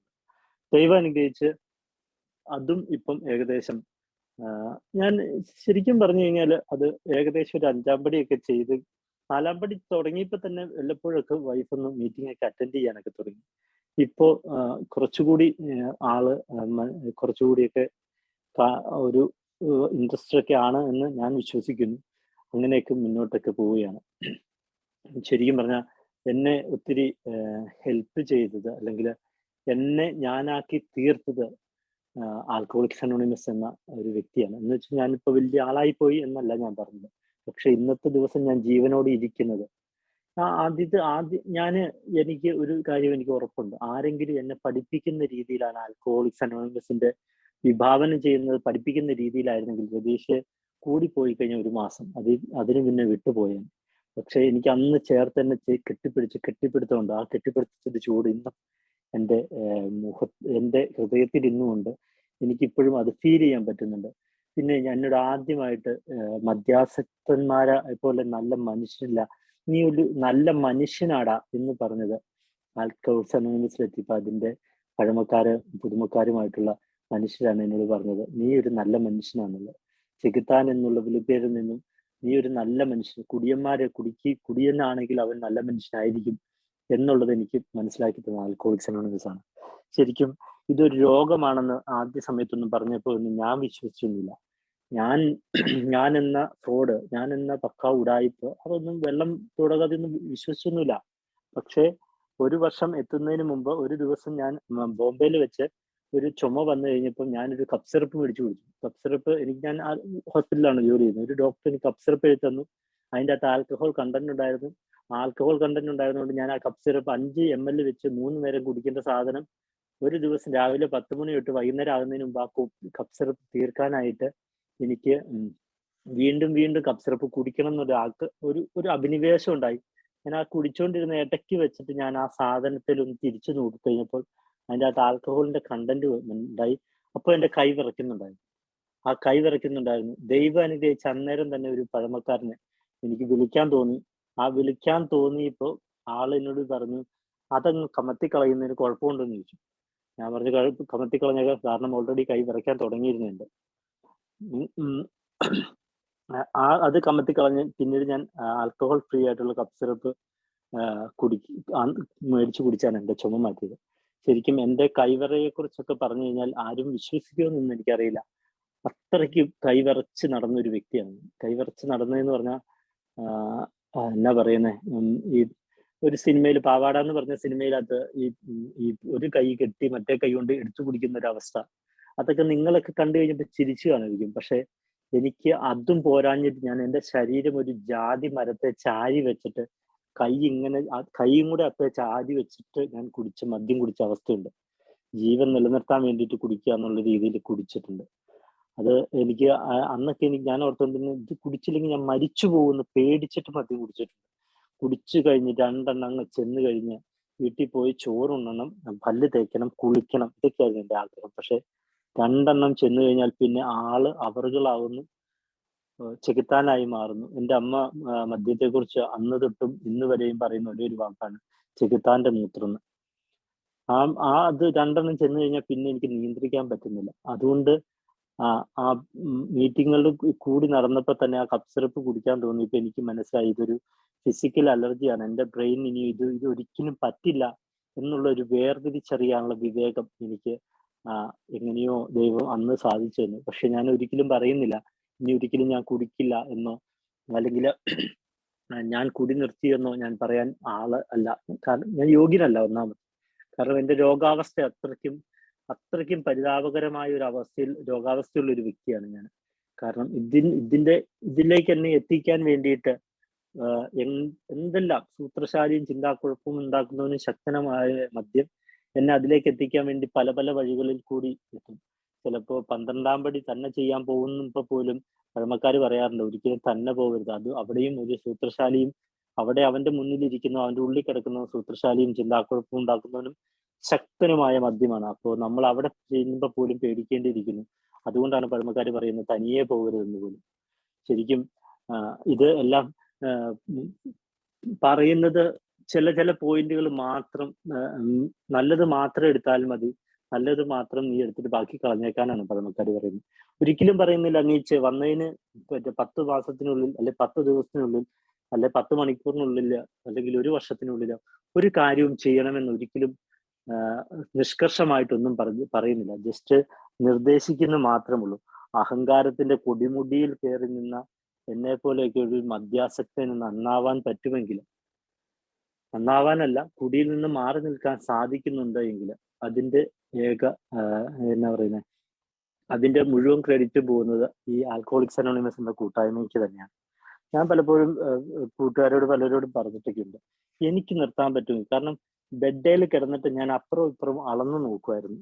അളന്നു നോക്കിയിട്ട് കറക്റ്റ് നടുക്കാണോ കിടക്കുന്നത്, പേടിച്ചിട്ടാ, വേറെ ഒന്നിനുമല്ല, പേടിച്ചിട്ട് അളന്നു നോക്കുന്ന അടുക്കാണോ കിടക്കുന്നത്, താഴെ പോവോ, പേടിച്ചു വിറച്ച് അങ്ങനെ ജീവിച്ചുകൊണ്ടിരുന്ന ഞാനാണ്. ഇന്നിപ്പം മദ്യത്തിൽ നിന്ന് മാറി നിൽക്കാൻ സാധിക്കുന്നുണ്ട്. അതിന് എന്നെ ഏറ്റവും കൂടുതൽ സഹായിച്ചത്, അല്ലെങ്കിൽ ഇപ്പോ ഞാൻ ഈ ഒരു സ്പോൺസറൊക്കെ ആയിട്ട് വല്ലപ്പോഴാണെങ്കിലും സംസാരിക്കാനും ഒരു ജീവിത രീതിയാണ് ആൽക്കഹോളിക്സ് അനോണിമസ് എന്ന് എനിക്ക് മനസ്സിലാക്കി തരാൻ എന്നെ സഹായിച്ചത് ഓൺലൈൻ പ്ലാറ്റ്ഫോമാണ്.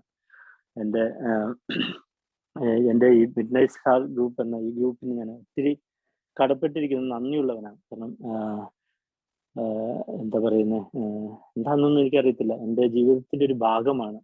ശരിക്കും ഞാൻ അങ്ങനെ അല്ലെങ്കിൽ ഇപ്പോ ഞാൻ ഇതിന് നന്ദി പറയാതെ ചുമ്മാ എന്തെങ്കിലുമൊക്കെ പറഞ്ഞിട്ട് പോയി കഴിഞ്ഞാൽ അതിനൊരു വിലയുണ്ടാകത്തില്ല. കാരണം എന്നെ ഇത്രയും നേരം മനസ്സ് തുറന്ന് സംസാരിക്കാനായിട്ട് എന്നെ സഹായിച്ച ദൈവത്തിന് ആദ്യമേ തന്നെ ഒത്തിരി നന്ദി അറിയിക്കുന്നു.